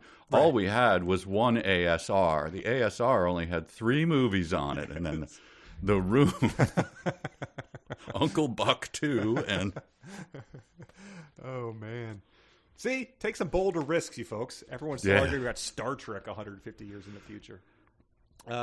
She pays Billy using her gizmo, and that's where I did the over-under on gizmos. What do you think is that? What do you think the mark is there? Because we've had a lot of them already. Oh, boy. Oh, I'm going to say 35. 186. Oh, my God. So gizmos factor huge into the future of the book. But she has to leave the bar because she's heading back to Tron's house. She's got a message like, meet me right now. It's important. And we didn't mention that when she goes to Tron's, he has like a burly Russian housekeeper who always acts like it's the first time she's ever seen Jazz. And this time is no different. Irina opened the door and frowned at me like I just pissed in her borscht. I actually wrote that down as maybe that's the thing that comes out of humans that she's tasted before. Because she has done this to borscht. Right. So she's like, well, I can't throw it out. Wow. Oh, man. But again, that's another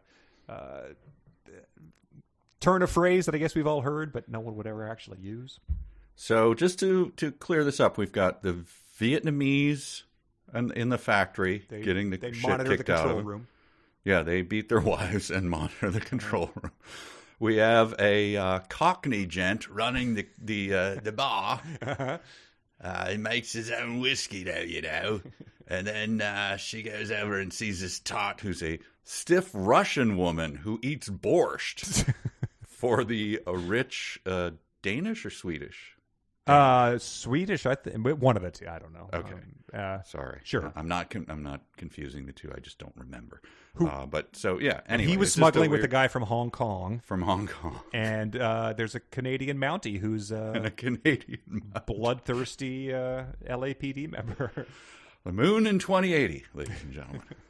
And one more, because we get Fidelis Ngugi, who's from Kenya. She was the Kenyan Minister of Finance. Yes. And we get some more. Hashtag Moon Girl Boss here. It says Kenya had one and only one natural resource to offer space companies: the equator. Spacecraft launched from the equator could take full advantage of Earth's rotation to save fuel. But what do you think that is? Ngugi? Ngugi. Anyway, Fidelis realized they could offer something more: policy. Western nations drown commercial space companies in red tape. Fidelis said, "Fuck that. How about we don't?" I'm paraphrasing here. Oh, you go, girl. Lean in, you boss. And then the next sentence is amazing. God only knows how she convinced 50 corporations from 34 countries to dump billions of dollars into creating KSC, but she did it. Just like the Prince fight in Ready Player 2. Yes. At some point, she don't know what happened, but when she did, she had convinced 50 corporations to fund the Kenyan Space Company. What's that you say? Favoring a single company with special laws isn't fair? Tell that to the East India Tea Company. That's the one I triple underlined. Wait a minute. That's your reference? She's a 20-year-old smuggler on the moon. She's very familiar with monopolies from the 1600s. My God. Incredible stuff. Incredible. Oh, that is amazing. But yeah, so she's up there. She's run Artemis for over 20 years as sort of the de facto president, I think. But and she admit Jazz a long time ago. She says, "I'm Jasmine Bashara. I know." What? She smiled. "We have met before. I hired your father to install an emergency air shelter in my home. He brought you along. That was back when the administrator's quarters were in Armstrong Bubble. Wow, I don't remember that at all. You were very young, such an adorable child hanging on her father's every word. You made quite an impression on me 20 years ago somehow." So, yeah, and so she came for dinner with the millionaire, the billion, whatever, Tron, trillionaire. Yeah. Yes, the sluglaire, whatever. And she invites he invites the smuggler in to meet the president of the moon, who's just like, "Oh, I know you, girl. Like, yeah, wow, you're amazing." And then Irina, the borscht piss woman, gives her the like. That's wow. her full character name, I think. Yes. She a hint of admiration on the grumpy old Russian's face. I guess even Irina had her limits. You can't hate everyone. And so, so the president of the moon leaves, and then our 20-year-old smuggler says to the billionaire, "Holy shit, dude," I said to Trond. "Pretty cool, huh?" So there you go. That's the exchange. Incredible. So the characters coming into focus here for you? They really are. The character. It's all the same character. One of them, I guess, is just slightly more violent than the other. But we do get another character with a unfortunate, tragic backstory here. It's another detail that's been doled out because I think Tron had his daughter at the other meeting, but he says, "Time for you to get to bed. We have to discuss business." And she says... He says, "Don't be in such a hurry. You'll be a cutthroat business asshole soon enough. Just like my dad," she smiled. She reached to the floor and picked up her crutches. What? And it says, "The car accident that killed her mother had paralyzed Leanie for life. Tron had money coming out of his ass, but nothing could buy back his daughter's ability to walk. Or could it? On Earth, she was confined to a wheelchair, but on the moon, she could easily move around on crutches." So I'm hoping that's how he described his, as the doctor's like, "We'll never be able to walk again." "Damn it, doctor, I've got money coming out of my ass. You make that girl walk." "I already work around the clock." If that was the third movie on the ASM system, that was Harrison Ford and Brendan Fraser in Extraordinary Measures. Oh, the fact that you could pull out the cast and the title that quickly is a testament. We were discussing it within the past 2 weeks.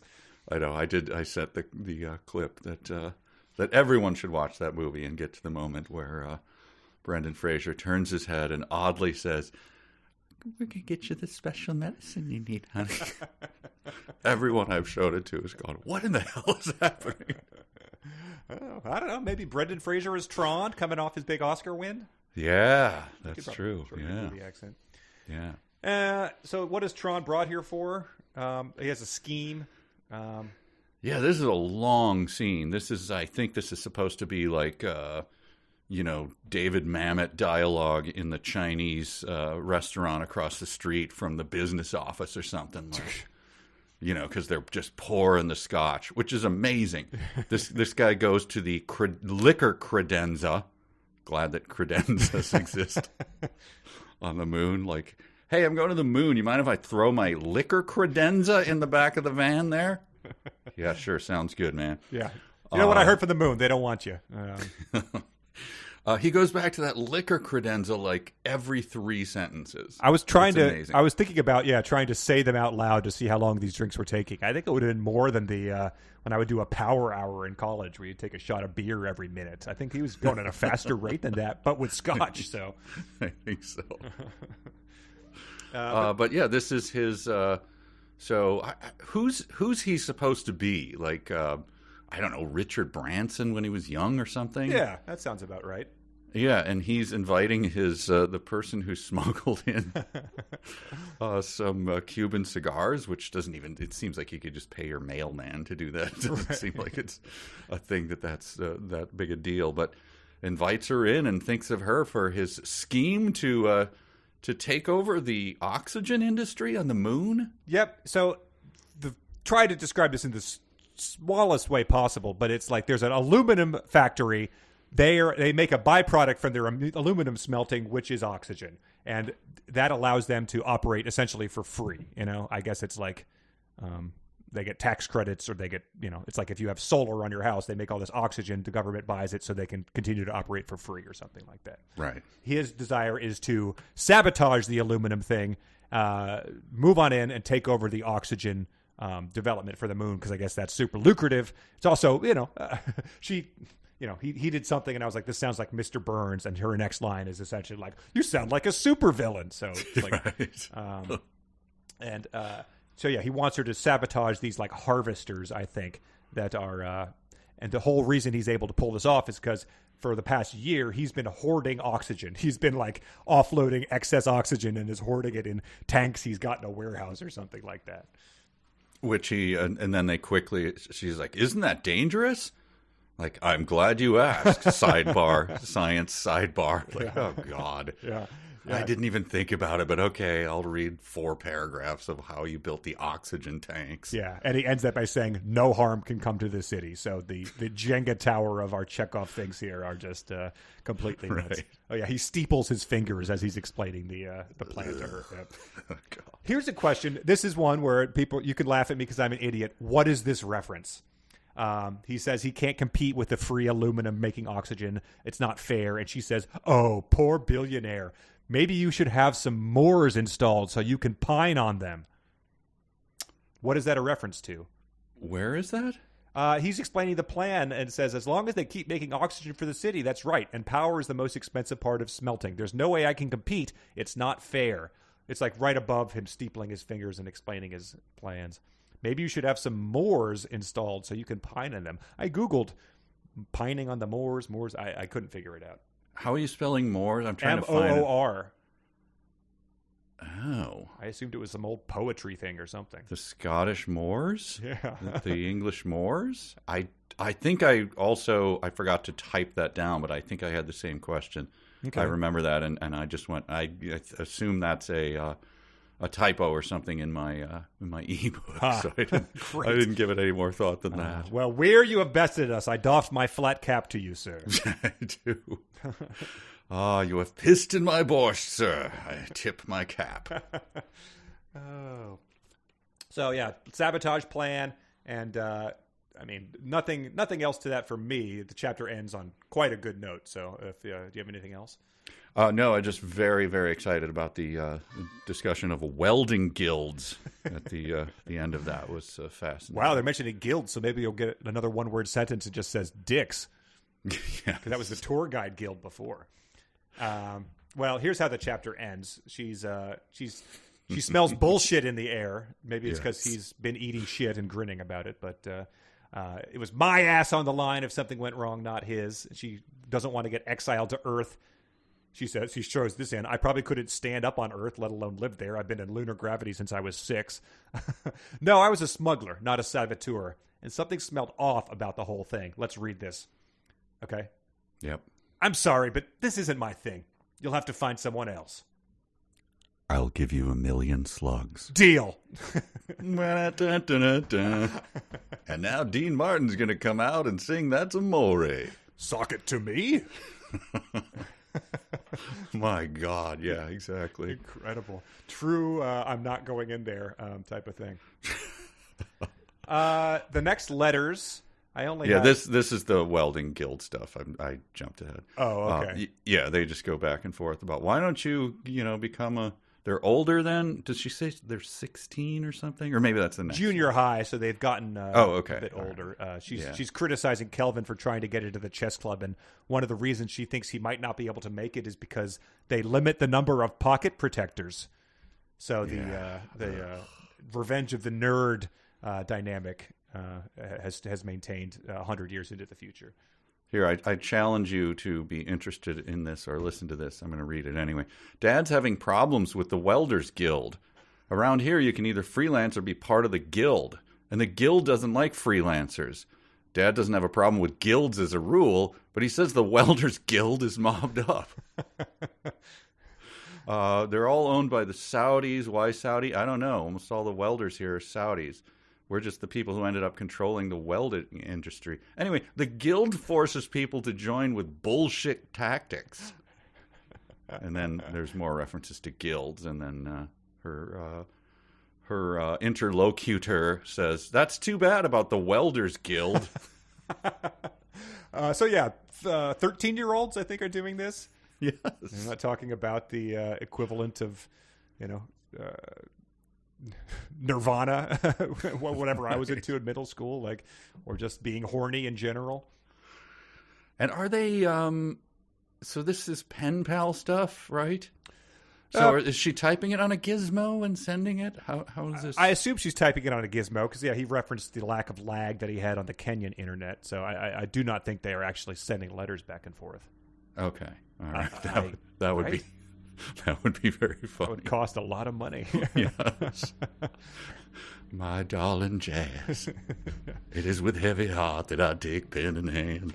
But, every time if I search in my Gmail, which I've had since 2005 probably, if I search for something and go back and I find an email from 2007, I'm like, holy shit, I used to write long emails to my parents, emails to, friends from college and high school. You just have paragraphs about what was going on, and now it's just, I got a text today from friends that was just Barry Springer, Bury, because Jerry Springer died, and I'm like, oh, that's how I keep in touch with this friend now. So that comes back into vogue in 2080, is that these teenagers who I would assume would be communicating entirely by virtual emojis, where you just think the emoji and it sends it to them, or Snapchat pictures of their faces and reactions. They're sending Sullivan Ballou letters from Ken Burns' Civil War. Right. I'm old enough to remember the awkward transition to the email thing where I was taught to write letters, and this is a business letter, so you need to. But you quickly realize, well, it's just email. So this person is not, dear Mr. Johnson. He's not dear to me. And it was very odd. But I also just don't want to write someone and go, hey man, how's it going? Yeah. So it was very awkward. And then finally we all settled on a way to just just information and nothing more, and we're fine. Right. Yeah. But nope. Sincerely yours. Really? They still use proper capitalization. There's no lol or OMG, so it's things go in waves, I guess. Yeah, well, again, she puts a Henry Ford joke in, and he's like, I love it, keep them coming. She also says, trust me on this, I'm a girl, and if I was getting an email from an anonymous pen pal that I'd never seen a picture of, that would be the most 100% red flag that they were not a girl. Right. Catfishing ahoy. Oh boy, sorry. It's typing is hard. What with my chest being so voluptuous. Can I get a picture? Oh, the camera on my Gizmo isn't working. It's I don't have the Gizmo Plus. I just have. Right. That's all I got for that. Remind me to tell you a joke I just thought of off the air once we. Okay. All right. Then we'll decide whether that's a mini after the fact. Okay. So let's do some real or fanfic now. Ooh. Fanfic.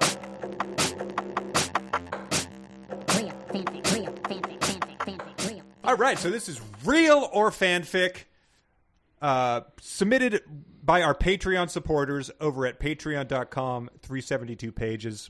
Mike, we hit 1,000 Patreon supporters last week. Oh, I know. We have to schedule. It's been a long time coming, and yes, during Gump and Company, we promised we would watch Forrest Gump with them. So, we got to make that happen. Got to figure out how to make that happen. But very exciting. We're very grateful. Gump notwithstanding. But yeah, that's very cool. Join in the fun over there because that's 4 digits. That's a lot of digits, and you can still find out when we're going to do it. There's still time. I don't think we're going to be able to record that. So one time only event. But anyway, our Patreon supporters send in passages that are either later from Artemis, real passages, or fanfic they've written, or one listener pointed out that there is actual Artemis fanfic out there, which is how this whole thing started. We found Ready Player One real fanfic and would read that to people. But that's not allowed, right? You can't just send in someone else's fanfic. I mean, we did that with. I think you can. I did. Someone sent in one. I did not use it because I didn't think it was going to be as tricky. Okay. But so yeah, I don't know how much Artemis fanfic there is out there. Maybe there's a ton. But you had a very strong performance in Edison's Conquest of Mars. We covered it in a bonus episode on Patreon. But you had your highest, I think, total in a long, long time, if not ever, and upped your percentage by several points. So. Well, I think I'm just hoping that the moon is my lucky star, so to speak, and we'll see. Okay. So these are going to be 5 passages. They could all be real. They could all be fanfic or somewhere in the between. Number 1. Dale set my helmet on a bench, then took my hand and unclamped the seals of the glove. He rotated the glove at the wrist and pulled it off. You went too far this time, Jazz. Way too far. You're going to lecture me on morality? He shook his head. Are you ever going to let that go? Why should I? He rolled his eyes. Tyler's gay, Jazz. Gay as Oscar Wilde wearing sequins walking a pink poodle with a tiara on his head. The poodle has a tiara? No, I meant Oscar Wilde. Right. Anyway, that makes more sense. Fuck you. Dale groaned. It was never going to work for you two. Never. And that makes it okay for you to fuck my boyfriend? Whoa. All right, that is so bizarre. It is either the cleverest thing in the world to use the Oscar Wilde reference and everything. All right, I'm going to bite. I'm going to say that's real. Wow. All right, number 2. Raj and I herded the arriving tourists into the Apollo 11 Visitors Center's gift store. All right, everyone, I called out in my friendliest tour guide voice, regurgitating the script I learned an hour before. May I introduce you to Gizmo? Raj started the holographic projector. An anthropomorphic Gizmo materialized in front of the tour group and began speaking in a cartoony voice. Hi, I'm Gizmo. I'm one of the most amazing devices ever invented. Why, I can do almost anything. That was my cue. Gizmo, what can you do? I asked, waiting for the AI hologram to respond. I'm the ultimate personal assistant. I can tell you the time and when your next engagement is coming up. I can help you get where you want to go. I can make calls, transfer money, and even open doors. Why, I can even make julienne fries.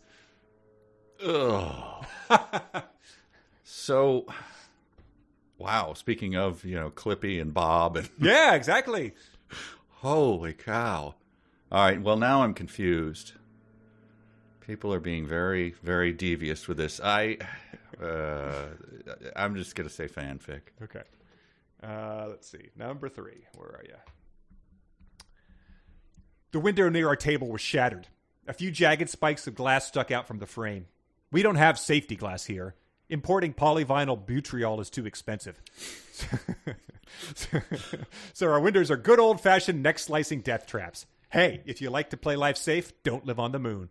An American tourist in front of me nibbled on a gunk bar and craned his neck to see over the crowd. Only Americans wear Hawaiian shirts on the moon. What happened, I asked.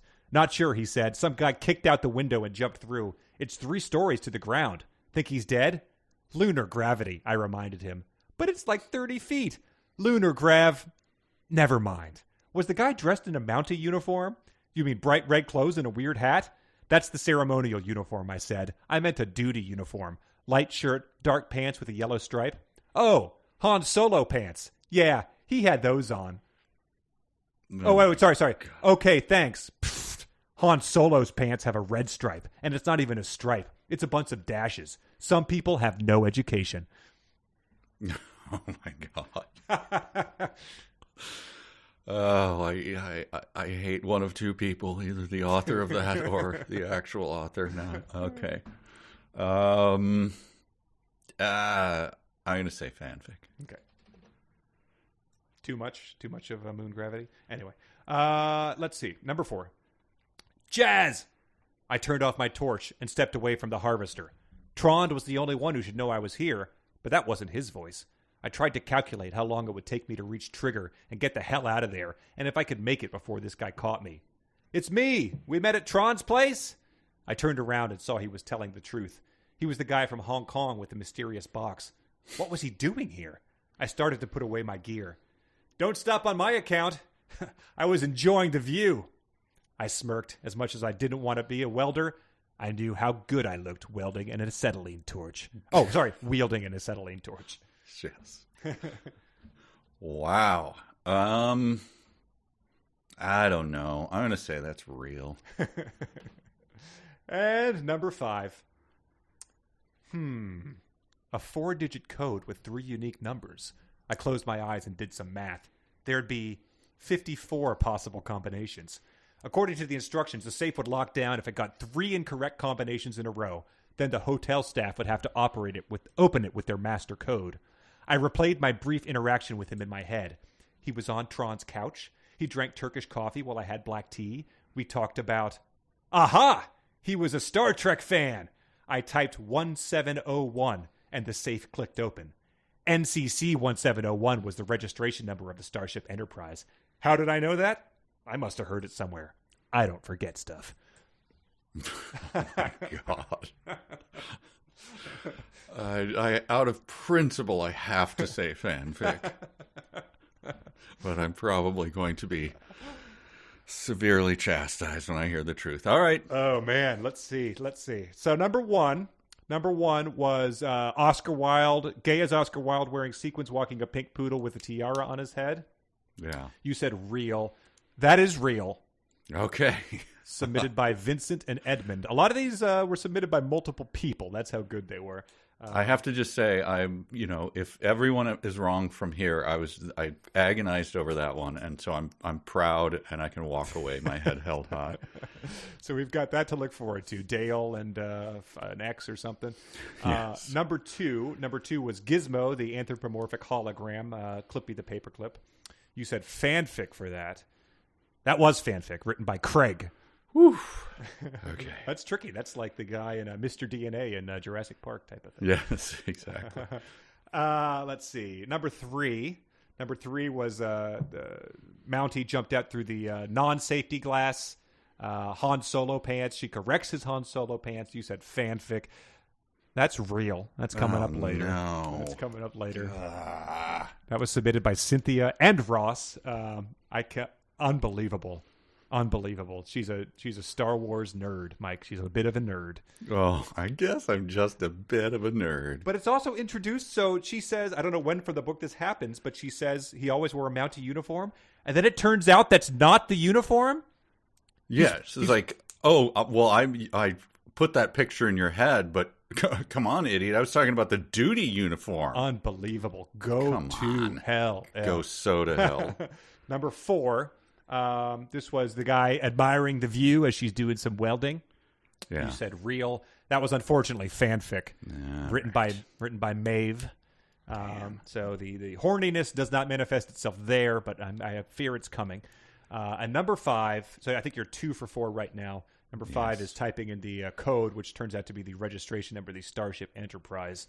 You said fanfic. That is unfortunately real. Oh, come on. In the book. So, a whole lot of slop being just funneled into the trough there. Ow. So people are just looking ahead and going, why would I write fanfic when there's this? Yeah, exactly. It's so devious. But that's when Cline doses your drink, man. It's hard to shake this stuff off. I mean, do people not think they deserve better? You know, you're not discerning enough to just have just references to these 2 intellectual properties dropped into a book, and that makes you happy? I just don't understand. Let's ask the people who favorably reviewed it, you on Facebook, and you called them out. Let's just ask them. Let's get them on the air. Sure. Let's get them on the horn right now. Defend your choice. Maybe that'll happen if any of them have good humor about it. Well, remember when Ready Player One, we brought our beloved business partner and CEO, David G. Martin, on, and he's like, look, guys, I mean... But he was willing to come on and defend his choice. Yeah, but so the first time it happened, it could be great. But like as it stacks up, you don't just realize all these guys are doing is throwing out, niche Star Trek references to appeal. Like it just doesn't start to You know? Yeah, they're feeding you the little pellet after you do the trick. I don't know. I guess you like it. What am I saying? There's still, 40-year-olds who get angry about Star Wars. So, like, they haven't moved on to that. So I guess, you're still happy to talk about Star Wars if you like it. So, anyway, we don't need to turn this into that type of discussion. Yeah. Anyway, I failed completely. 2 for 5. 2 for 5. Turned around the first one was a tough one, you got to admit. Yeah. Did not expect to have an Oscar Wilde and a tiara and a tutu or something like that. Mm-hmm. Good Lord. So, whew. It's almost like a middle-aged guy in his 50s is writing this in the 20-teens as opposed to a 20-year-old woman who has, a whole century of different attitudes and experiences defining her life. Right. All right, Chapter 3. Chapter 3, after my failure. Let's go to Chapter 3. Chapter 3 essentially builds to one big scene. I forget, there might be other stuff in here, but it's essentially, when we get to it, it will be called the blank chapter, I think. That's how, as it will come to be known, as Ernest Cline would put it. Yes. Brother. What is she doing here? She's going to meet Trond. She's going to meet Trond. Yes, he's in like a big airplane hangar or something, and as they were doing before, he remains inconspicuous by poking his head out of the door and looking both ways down the hall, like he's about to do a cartoon mission. Yes, and he has hidden a huge garage where he's smuggled in the parts of I guess it's like the Johnny Cash song about stealing the Cadillac or something.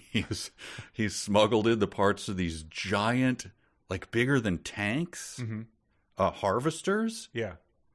And so he's got them in a secret garage that I guess you can poke your head out of a garage on the moon. I forget how the bubbles work. Did the rest of the gang poke their heads out beneath him, one by one, to also look around? Yeah, he's essentially built, George Clooney and Brad Pitt building a reconstruction of the bank vault in the casino, essentially, so that they're able to piece together exactly where things are and what they need to do. Yes, and so he brings her in there to show her this, and I guess he's got nothing else going on. He's probably smoked maybe 3 of those cigars. He's pretty hungover, I would assume. Hopefully, yeah. His daughter's got a physical therapy appointment. Yeah, he's eaten some borscht that tasted kind of funny, but what are you going to do? And then she kind of comes up with a plan while they're talking about it. So he's looking at it, and it's just my first note. If you have something before this, please. But they won't know who I am, but they can drag my ass back inside and have a Scooby-Doo moment when they pull my helmet off. Scooby-Doo. 2080. 2080. The moon. Yeah. Scooby-Doo. Starring Freddie Prinze V, probably. And she was 5 when she went to the moon? No, she's been born here. She keeps saying, I can't go back. Right? No, she was the youngest that's ever been born. You can't be born there. Right. Sorry. They lowered the age, and then she was the first person to go there. But yes, she would have to go under serious therapy and physical centrifuges to be able to go back to Earth. Anyway, her Saudi Arabian dad gave her Scooby-Doo tapes when he was at the welding shop. So, yeah. I mean, come on. I'd like to think that if it said, and we would have a Lidsville moment, where I fall into a giant hat, because that's the only thing I watched as a kid. I would like to think I would tip my flat hat. Yes. But Tron sees her point when he mentions that. But it is a good thing. Velma did not kill the Scooby-Doo franchise. That you can rest assured. Despite the I forgot about the best efforts. Is that the one thing that the world united on, was sort of hating somehow? Velma? Yes. That's kind of delightful that occasionally we can rally together. Well, here's my next note after that. She's looking around. She's doing some welding, and she is discussing this whole plan with him. She says, "Don't worry about it. I climbed out of the basin and dropped 4 meters to the ground. I pulled a chair toward me, spun it around, and straddled it. I rested my chin on my palm and got lost in thought." So classic, cool substitute teacher pose. We're going to rap, kids. Yeah. It's Michelle Pfeiffer and Coolio in the Gangster's Paradise video. But Tron is, a cliche, definitely a cliche. But Tron doesn't think so. He sidled over. So, thinking, I said, do women know how sexy they look when they sit like that? So it's a good time to periodically refresh yourself with a picture of the author. But Right. it's also a good time to check back just a few sentences earlier, which she describes herself as, I hadn't showered that morning. I felt like I was a wad of grease that had been dipped in a vat of dirtier grease. That's what gets Tron going. Yes, I had those exact comments linked to, because the shower after the comment about do women know how sexy they look when they sit like that. I immediately took a shower after that as well. So yes, the showers were very much on my mind. So yeah, it is a 50-year-old proposing that to a 20-year-old who he's in his employ. But I don't know. How about you want to menage a Tron? Oh, terrible. Yes. And did she, and instead of saying like, how's your daughter? She goes, of course. So, I don't know whether that's flirt back or I don't know what that's supposed to be. But yeah. Oh, but man, something's not sitting right. Like, I gotta squeeze one out again. I'll be right back, Tron. I should not have sat this way. It loosened up something in my lower intestine. It's much better. And then the chapter ends with, all right, I'm going home. I need a shower. Yeah, said Tron, you really do. It's sexy, not 5 minutes ago. Yes. Drooling over her like the mister to drooling over the housekeeper in a pair of huge pink panties. All right, here I have another joke for you. I want to get your reaction. Ooh, yes, please. If you just want to snort through the nose, if you want to laugh out loud, LOL. If you want to ROTFL, I don't know, whatever you want to do. LMFAO, what happened to those guys? It's too bad they're not still listening to them on the moon. They were probably pretty big still when he wrote this book. Right. By the end of it, I had a plan, period. And like all good plans, it required a crazy Ukrainian guy. Yeah! Yeah, sunglasses tipped, taken off, or put on, whichever. Oh man, did you watch the latest season of Stranger Things? Why am I asking you that question? Of course you did not, but they had No. they had a crazy Russian guy in that one who I'm imagining it's the same basic character. Oh sure, yeah. You're crazy, man. Yeah, all am I the crazy? Russians crazy. Yeah, it was that exact he ended up betraying them several times, but it was very much a crazy guy. So what's the crazy Ukrainian guy's name?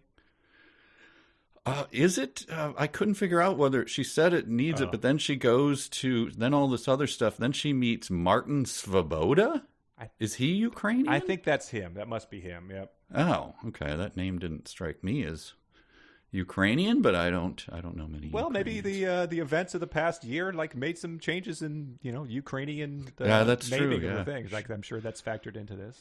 Shook things off. Yeah. And so we're going to get to. So before we get to it, because if you've read the book, you know what this is all building to, and it is not good. It is very bad. Wait, you know where this goes? Yeah. Well, no. I mean, what he's about to do in this chapter. Oh, this chapter. Yes. Oh my God. Oh yes. Oh, sorry. Yeah. But she presents him with something. She I forget what she needs from him, but she comes to him with schematics that she's done of these harvester, and she's asking him will this plan I have work to disable them? She's like, yes. Wait, before you get to it, can I just this is how she meets him. Mm-hmm. Martin Svoboda hunched over a microscope and reached absently for his coffee. His hand passed 3 beakers of deadly acid before he grabbed the mug and took a sip. I swear that idiot's going to kill himself someday. So she can identify. She walks in immediately, the gate, the oxygen tent slams shut, and she looks down and identifies 3 deadly acids by sight. That's a very good point. And his hand passing over them? That's talent. Well, maybe the Mr. Yuck stickers persist into 2082. It could be. Yeah. So he's essentially... All right, that's Martin. Sorry, go ahead. He's got a John Carradine lab from any given John Carradine 1970s, sci-fi horror movie with bubbling beakers. I crazy. But she presents him with these things and says, he says, art quality aside, this is an elegant design. Did you copy it from somewhere? No, why? Is something wrong? It's just really well done, he said, raising his brow. I never knew you were so talented. I found electronics tutorials online and worked from there. You taught yourself? How long did it take? Most of this afternoon. You learned all this today? You'd make a great scientist. So they're laying it on thick that she's, beautiful, sexy, and preternaturally gifted in electronic schematics. Wow. You drew this today, and you sit backward on chair? Marry me, as they say in Ukraine. She, by the way, I'm just going to keep track of this. She pinched her chin earlier, and the electrical engineer, the crazy Ukrainian, I guess, does it too. Oh, okay. Really? I pinched my chin, yeah, as I thought. So that's 2 chin pinches. If there's any more, I'm going to drink some deadly acid. Sure. Out of a I'm mug. sure you are able to identify that by sight as well. Yes. Oh, it's only semi-deadly.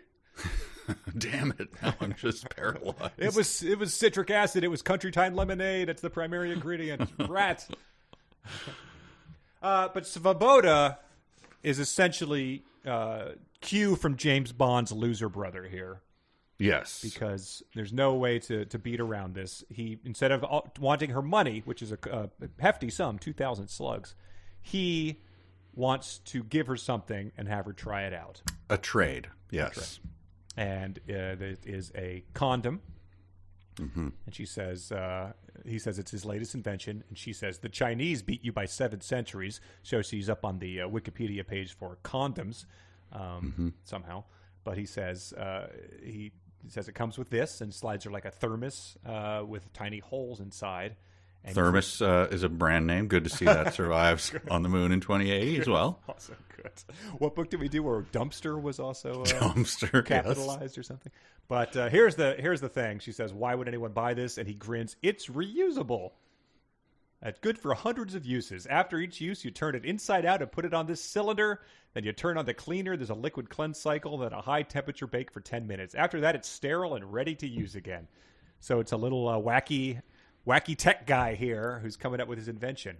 And she says, I'm reading it at this point. I'm like, okay, that was very, very bad and uncomfortable, but at least it's over. Right. It was a throwaway gag. And then it continues. Oh, God, no. You should probably rinse it off first and stop. Why would anyone want this? And he gives them the math. He says 10,000 slugs of savings. And this, I just said we have to read this dialogue together. I'll be her, you can be Svoboda. It starts with, I'm not looking for investors. Yes. Okay. So yeah, just to read what this sounds like as people are actually saying it. This is a hot 22-year-old and a Ukrainian scientist. Should I be the crazy Ukrainian? Yeah. Okay. Oh, I'm not looking for investors. I need someone to test it. And you think I've got the dick for the job? Oh, that was me rolling my eyes. I need to know how it feels for the woman. I'm not having sex with you. Oh, no. That was me wincing. I just want you to use it the next time you have the sex. Then tell me how it affected your experience. Why don't you bang a girl and ask for yourself? I don't have a girlfriend, and I'm terrible with women. We keep going. Oh, yeah, 2 more lines. There are brothels all over Aldrin, high-end, low-end, whatever you want. That's no good. I need data from a woman who is having sex for fun. The woman has to be sexually experienced, which you definitely are. Careful. And likely to have sex in the near future, which again... Choose your next words wisely. So there you go. So that's just a whole back and forth. So, I mean, it was only guys who said they liked this book. So that's a note. I mean, but it's true. It goes on after that. It keeps That's going. Also, I'm not kidding. Yeah. So she says, "Can I pay you 2,000 slugs? I don't need money. I need testing." It's like you ever play those Leisure Suit Larry games? It seems like a mission from that, like honest to God. Like it's like Larry's got to test this thing. Like, that's the whole plot of the game is like finding ways to test this reusable condom. So, I mean, and it sounds like a joke, from a joke that your old grandpa you'd hear him telling, and it would disturb you as a 12-year-old or something. Right. The Polish invented a reusable condom. Like, you ever hear about the or it's one of those, long shaggy dog stories. Turns out it was a reusable condom. I'm like, oh God, I listened to the whole thing for that. No soap radio. God. But yeah, so he gives it to her and says, just whenever the next time it comes up naturally, And so this is a plot point for the rest of the book. This is going to be looming. But just going back to her having saying like how sexually experienced you are. I mean, there are only 2,000 people on the moon, right? Like there's 1,600 people in my high school. Like it's like right. I'm wondering what, and this is and the crazy Ukrainian. He knows this already. Sure. So yes. He gives a glance at her, and he sips his poison and goes like, "And I know you've banged like everyone on the moon." So. It was a longer sequence that we even made it seem like, but that's the reusable condom enters the picture. After that, she goes to visit her father. Yes, and this is where the music changes from the plucked strings of the wacky scene. Blink, blink. You want me to try this condom? Blink, blink, blink, blink, blink, blink. Then these strings soften, and she meets her father, who they are estranged. We've learned that before, right? But she just kind of walks in, and everyone's like, well, well, well. Yeah, exactly. They're saying it in Arabic, of course. Yes. Whatever that is. Yeah, I think they started Arabic, and then they shift to English for no apparent reason. Is that correct? Yes. We get maybe 6 or 7 lines in Arabic, and then cut the crap, he said in English. What do you want? Why did you switch languages, Dad? Dad, we both speak. It's our native language. Yeah, for the movie, I suppose. And so he has also been hard at work introducing things. So a little more slop tested here. He's invented a prayer wall since he's Muslim, and it has something about how the moon always points the same face towards Earth. So even though we're in orbit, from our point of view, Earth doesn't move. Well, technically, it wobbles a little bit because of lunar libration. But don't worry your pretty little head about that. You included it, sir. Yes. Oh, that enraged me. My pretty little head? You're bringing it up. I'm too stupid for your... Then she continues to worry about it by saying, it's not like Muslims in Australia dig a hole and face down. You think Muhammad's going to be impressed? He's like, hey, if you're not going to practice Islam, you don't get to talk about the Prophet. You brought it all up. Right. God. But so that's just a little excuse to toss a little more XKCD style stuff into there. But what she does, or what the dad does to her, is the phrase "work it out," and so he shows her this thing, which I can't even get a picture of. Did you have a mental picture of the? I was sort of imagining one of those things you see at like a state fair, where you look like Da Vinci Vitruvian Man, and it spins you around, type of thing. You know what I mean? You get in one of those like gyroscopes. Oh, okay. It probably isn't like that, but that's what I thought of. Like you strap into it, kind of. She was like, it's a spot welded piece of metal, and it's 22.9 degrees. Anyway, I didn't know what it was. And then she points to these hooks on it and says, what are those for? And he's like, work it out. And she goes, ugh. For attaching a prayer rug? Correct. Yeah. So I don't know what this mechanism is, but... Yeah, it just is, I don't know. I guess a little more world building and showing that he's devout, but she's fallen away from his faith, type of thing. And their whole, something about lying to him in the past. She feels bad about that because she lies to him again about why she needs his welding equipment. Yes. She says something about like she needs to install an air shelter for her friend. Yes. And so he says, there's a long parenthetical about, in welding, you bathe the something with argon. So, but here we can't get argon. Like, oh my God, are we actually getting into this? So we use a identical material because it's half the weight. That problem was solved easily.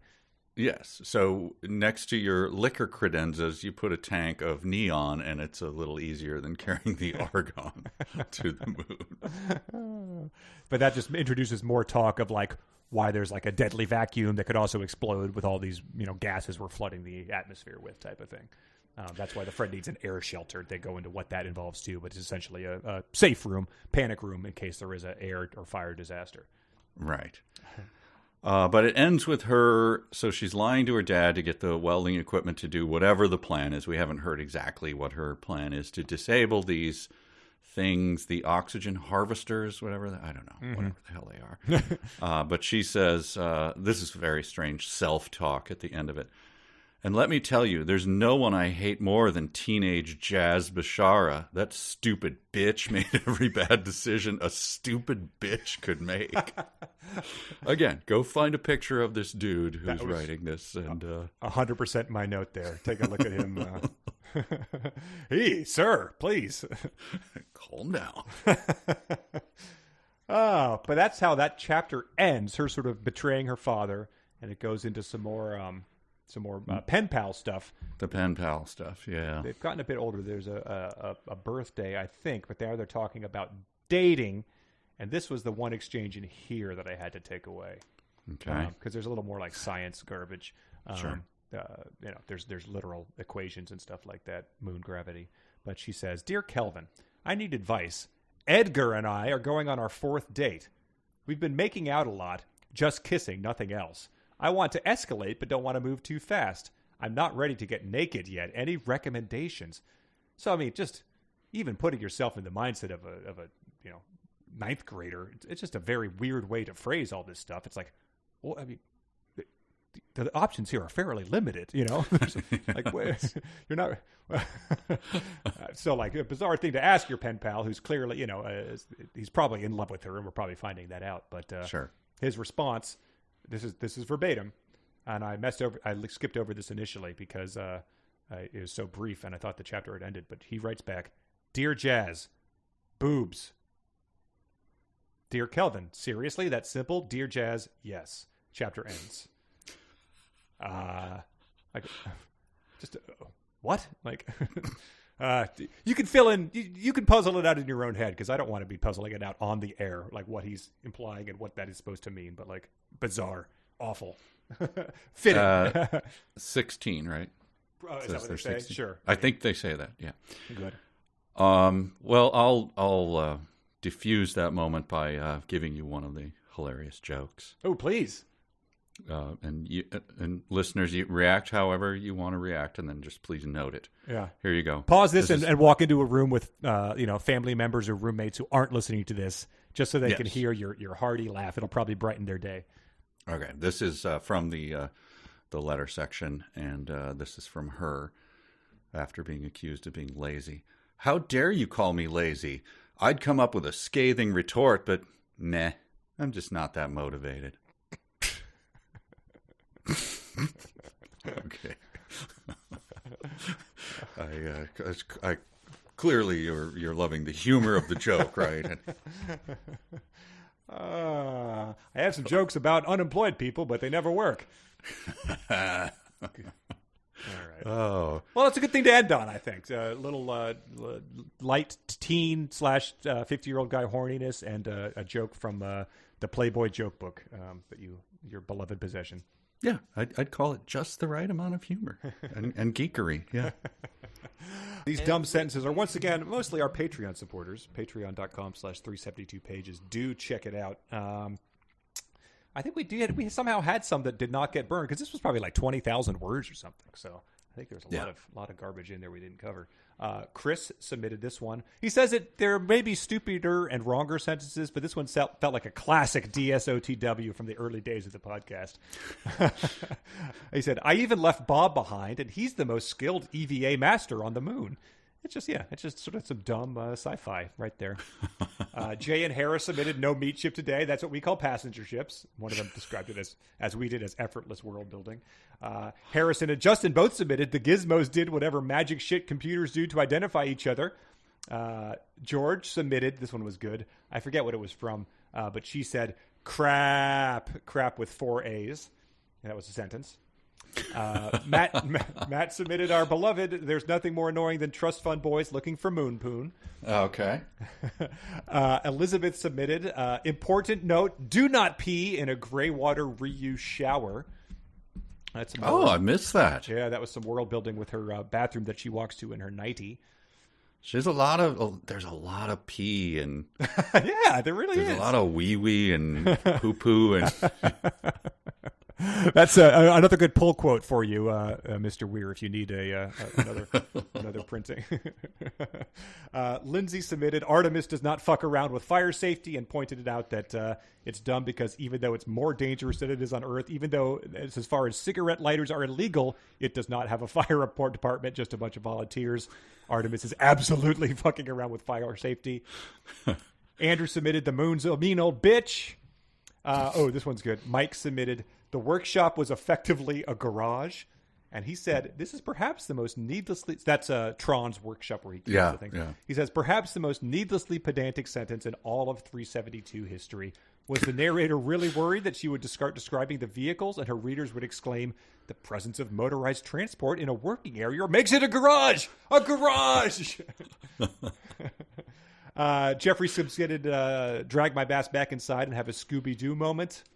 Oh, good. Thank you. And he pointed out that, the guy referencing Star Trek was called out by the other guy for that being a strange, old, antiquated reference. But right. Scooby-Doo is... we have Oscar Wilde coming up. Yes. Edmund submitted, it has hotels, casinos, whorehouses, theaters, and even an honest-to-God park with real grass. He said one of those things is not like the other, and it's not the honest-to-God park with real grass. This is at her father's house. John submitted, I did stuff in that bunk. Which he said, no one looks at their old childhood bunk bed and thinks that. Like, yeah, I remember, wiping boogers behind mine one. It's like, oh, I guess my parents probably found that when I moved out of the house. Yeah, for sure. Cynthia submitted, this is the daughter, the handicapped daughter. But Lena looked up to Tron like he put the Earth in the sky. She said, we get it. You're on the moon. If It's a Wonderful Life for the third time was up there, George Bailey would have lassoed the Earth. You want me to lasso it? I'll do it. Hayden submitted, well, if it isn't Jazz Bashara, said a nearby asshole. He said, this is not a dumb sentence. It's a perfect sentence. Ben submitted, do you know how sexy women look when they sit like that? He added, said the genius billionaire. Mike T submitted, dear Jazz Boobs.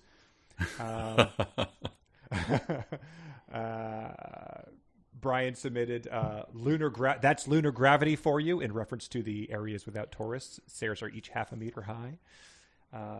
Maeve submitted, he quit the Royal Canadian Mounted Police 10 years ago to become Artemis's head of security, but he still wears the uniform every day.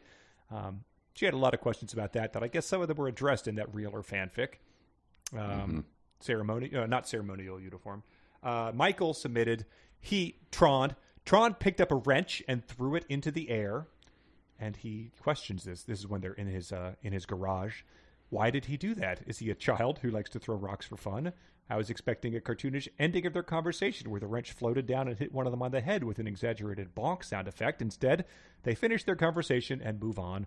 All caps, what purpose did throwing the wrench serve? I noted that as well. Jordan submitted, I forget which this was for, but, the chess club, I think, in the email with the pen pal. Are they so impacted with applicants they have to turn some away? And he just said, what, like a colon? They're impacted. Jens and Ross submitted this one. This was popular. If my neighborhood were wine, connoisseurs would describe it as shitty with overtones of failure and poor life decisions. And one of them said, no wine connoisseur would use any of those words to describe wine. It's such a bizarre attempt at cleverness. And the last one that a listener submitted was Theodore saying, "Tell that to the East India Tea Company." I had one that was just at the beginning. That was from the very beginning. It was again sort of like Chris said, a classic dumb sentence of the week. "Well, that sucked," I said as he lifted my helmet off. Anything that didn't get burned? Well, I just want to point out they all were mentioned, but I just want to read them in succession so you can just remember. These are all sentences. Crap, dicks, boobs. So, beloved Academy Award-winning author, Andy Weir. Yeah, there you go. Perfect. Well, I think that will do it for us. I think we'll post we have emails, but we can do those separately because we have gone too long again. There's a lot of fodder here. I'll do better at real or fanfic next time, I swear. Will he? I said, steepling my fingers together. Pinching my chin. Thank you, everybody. So long.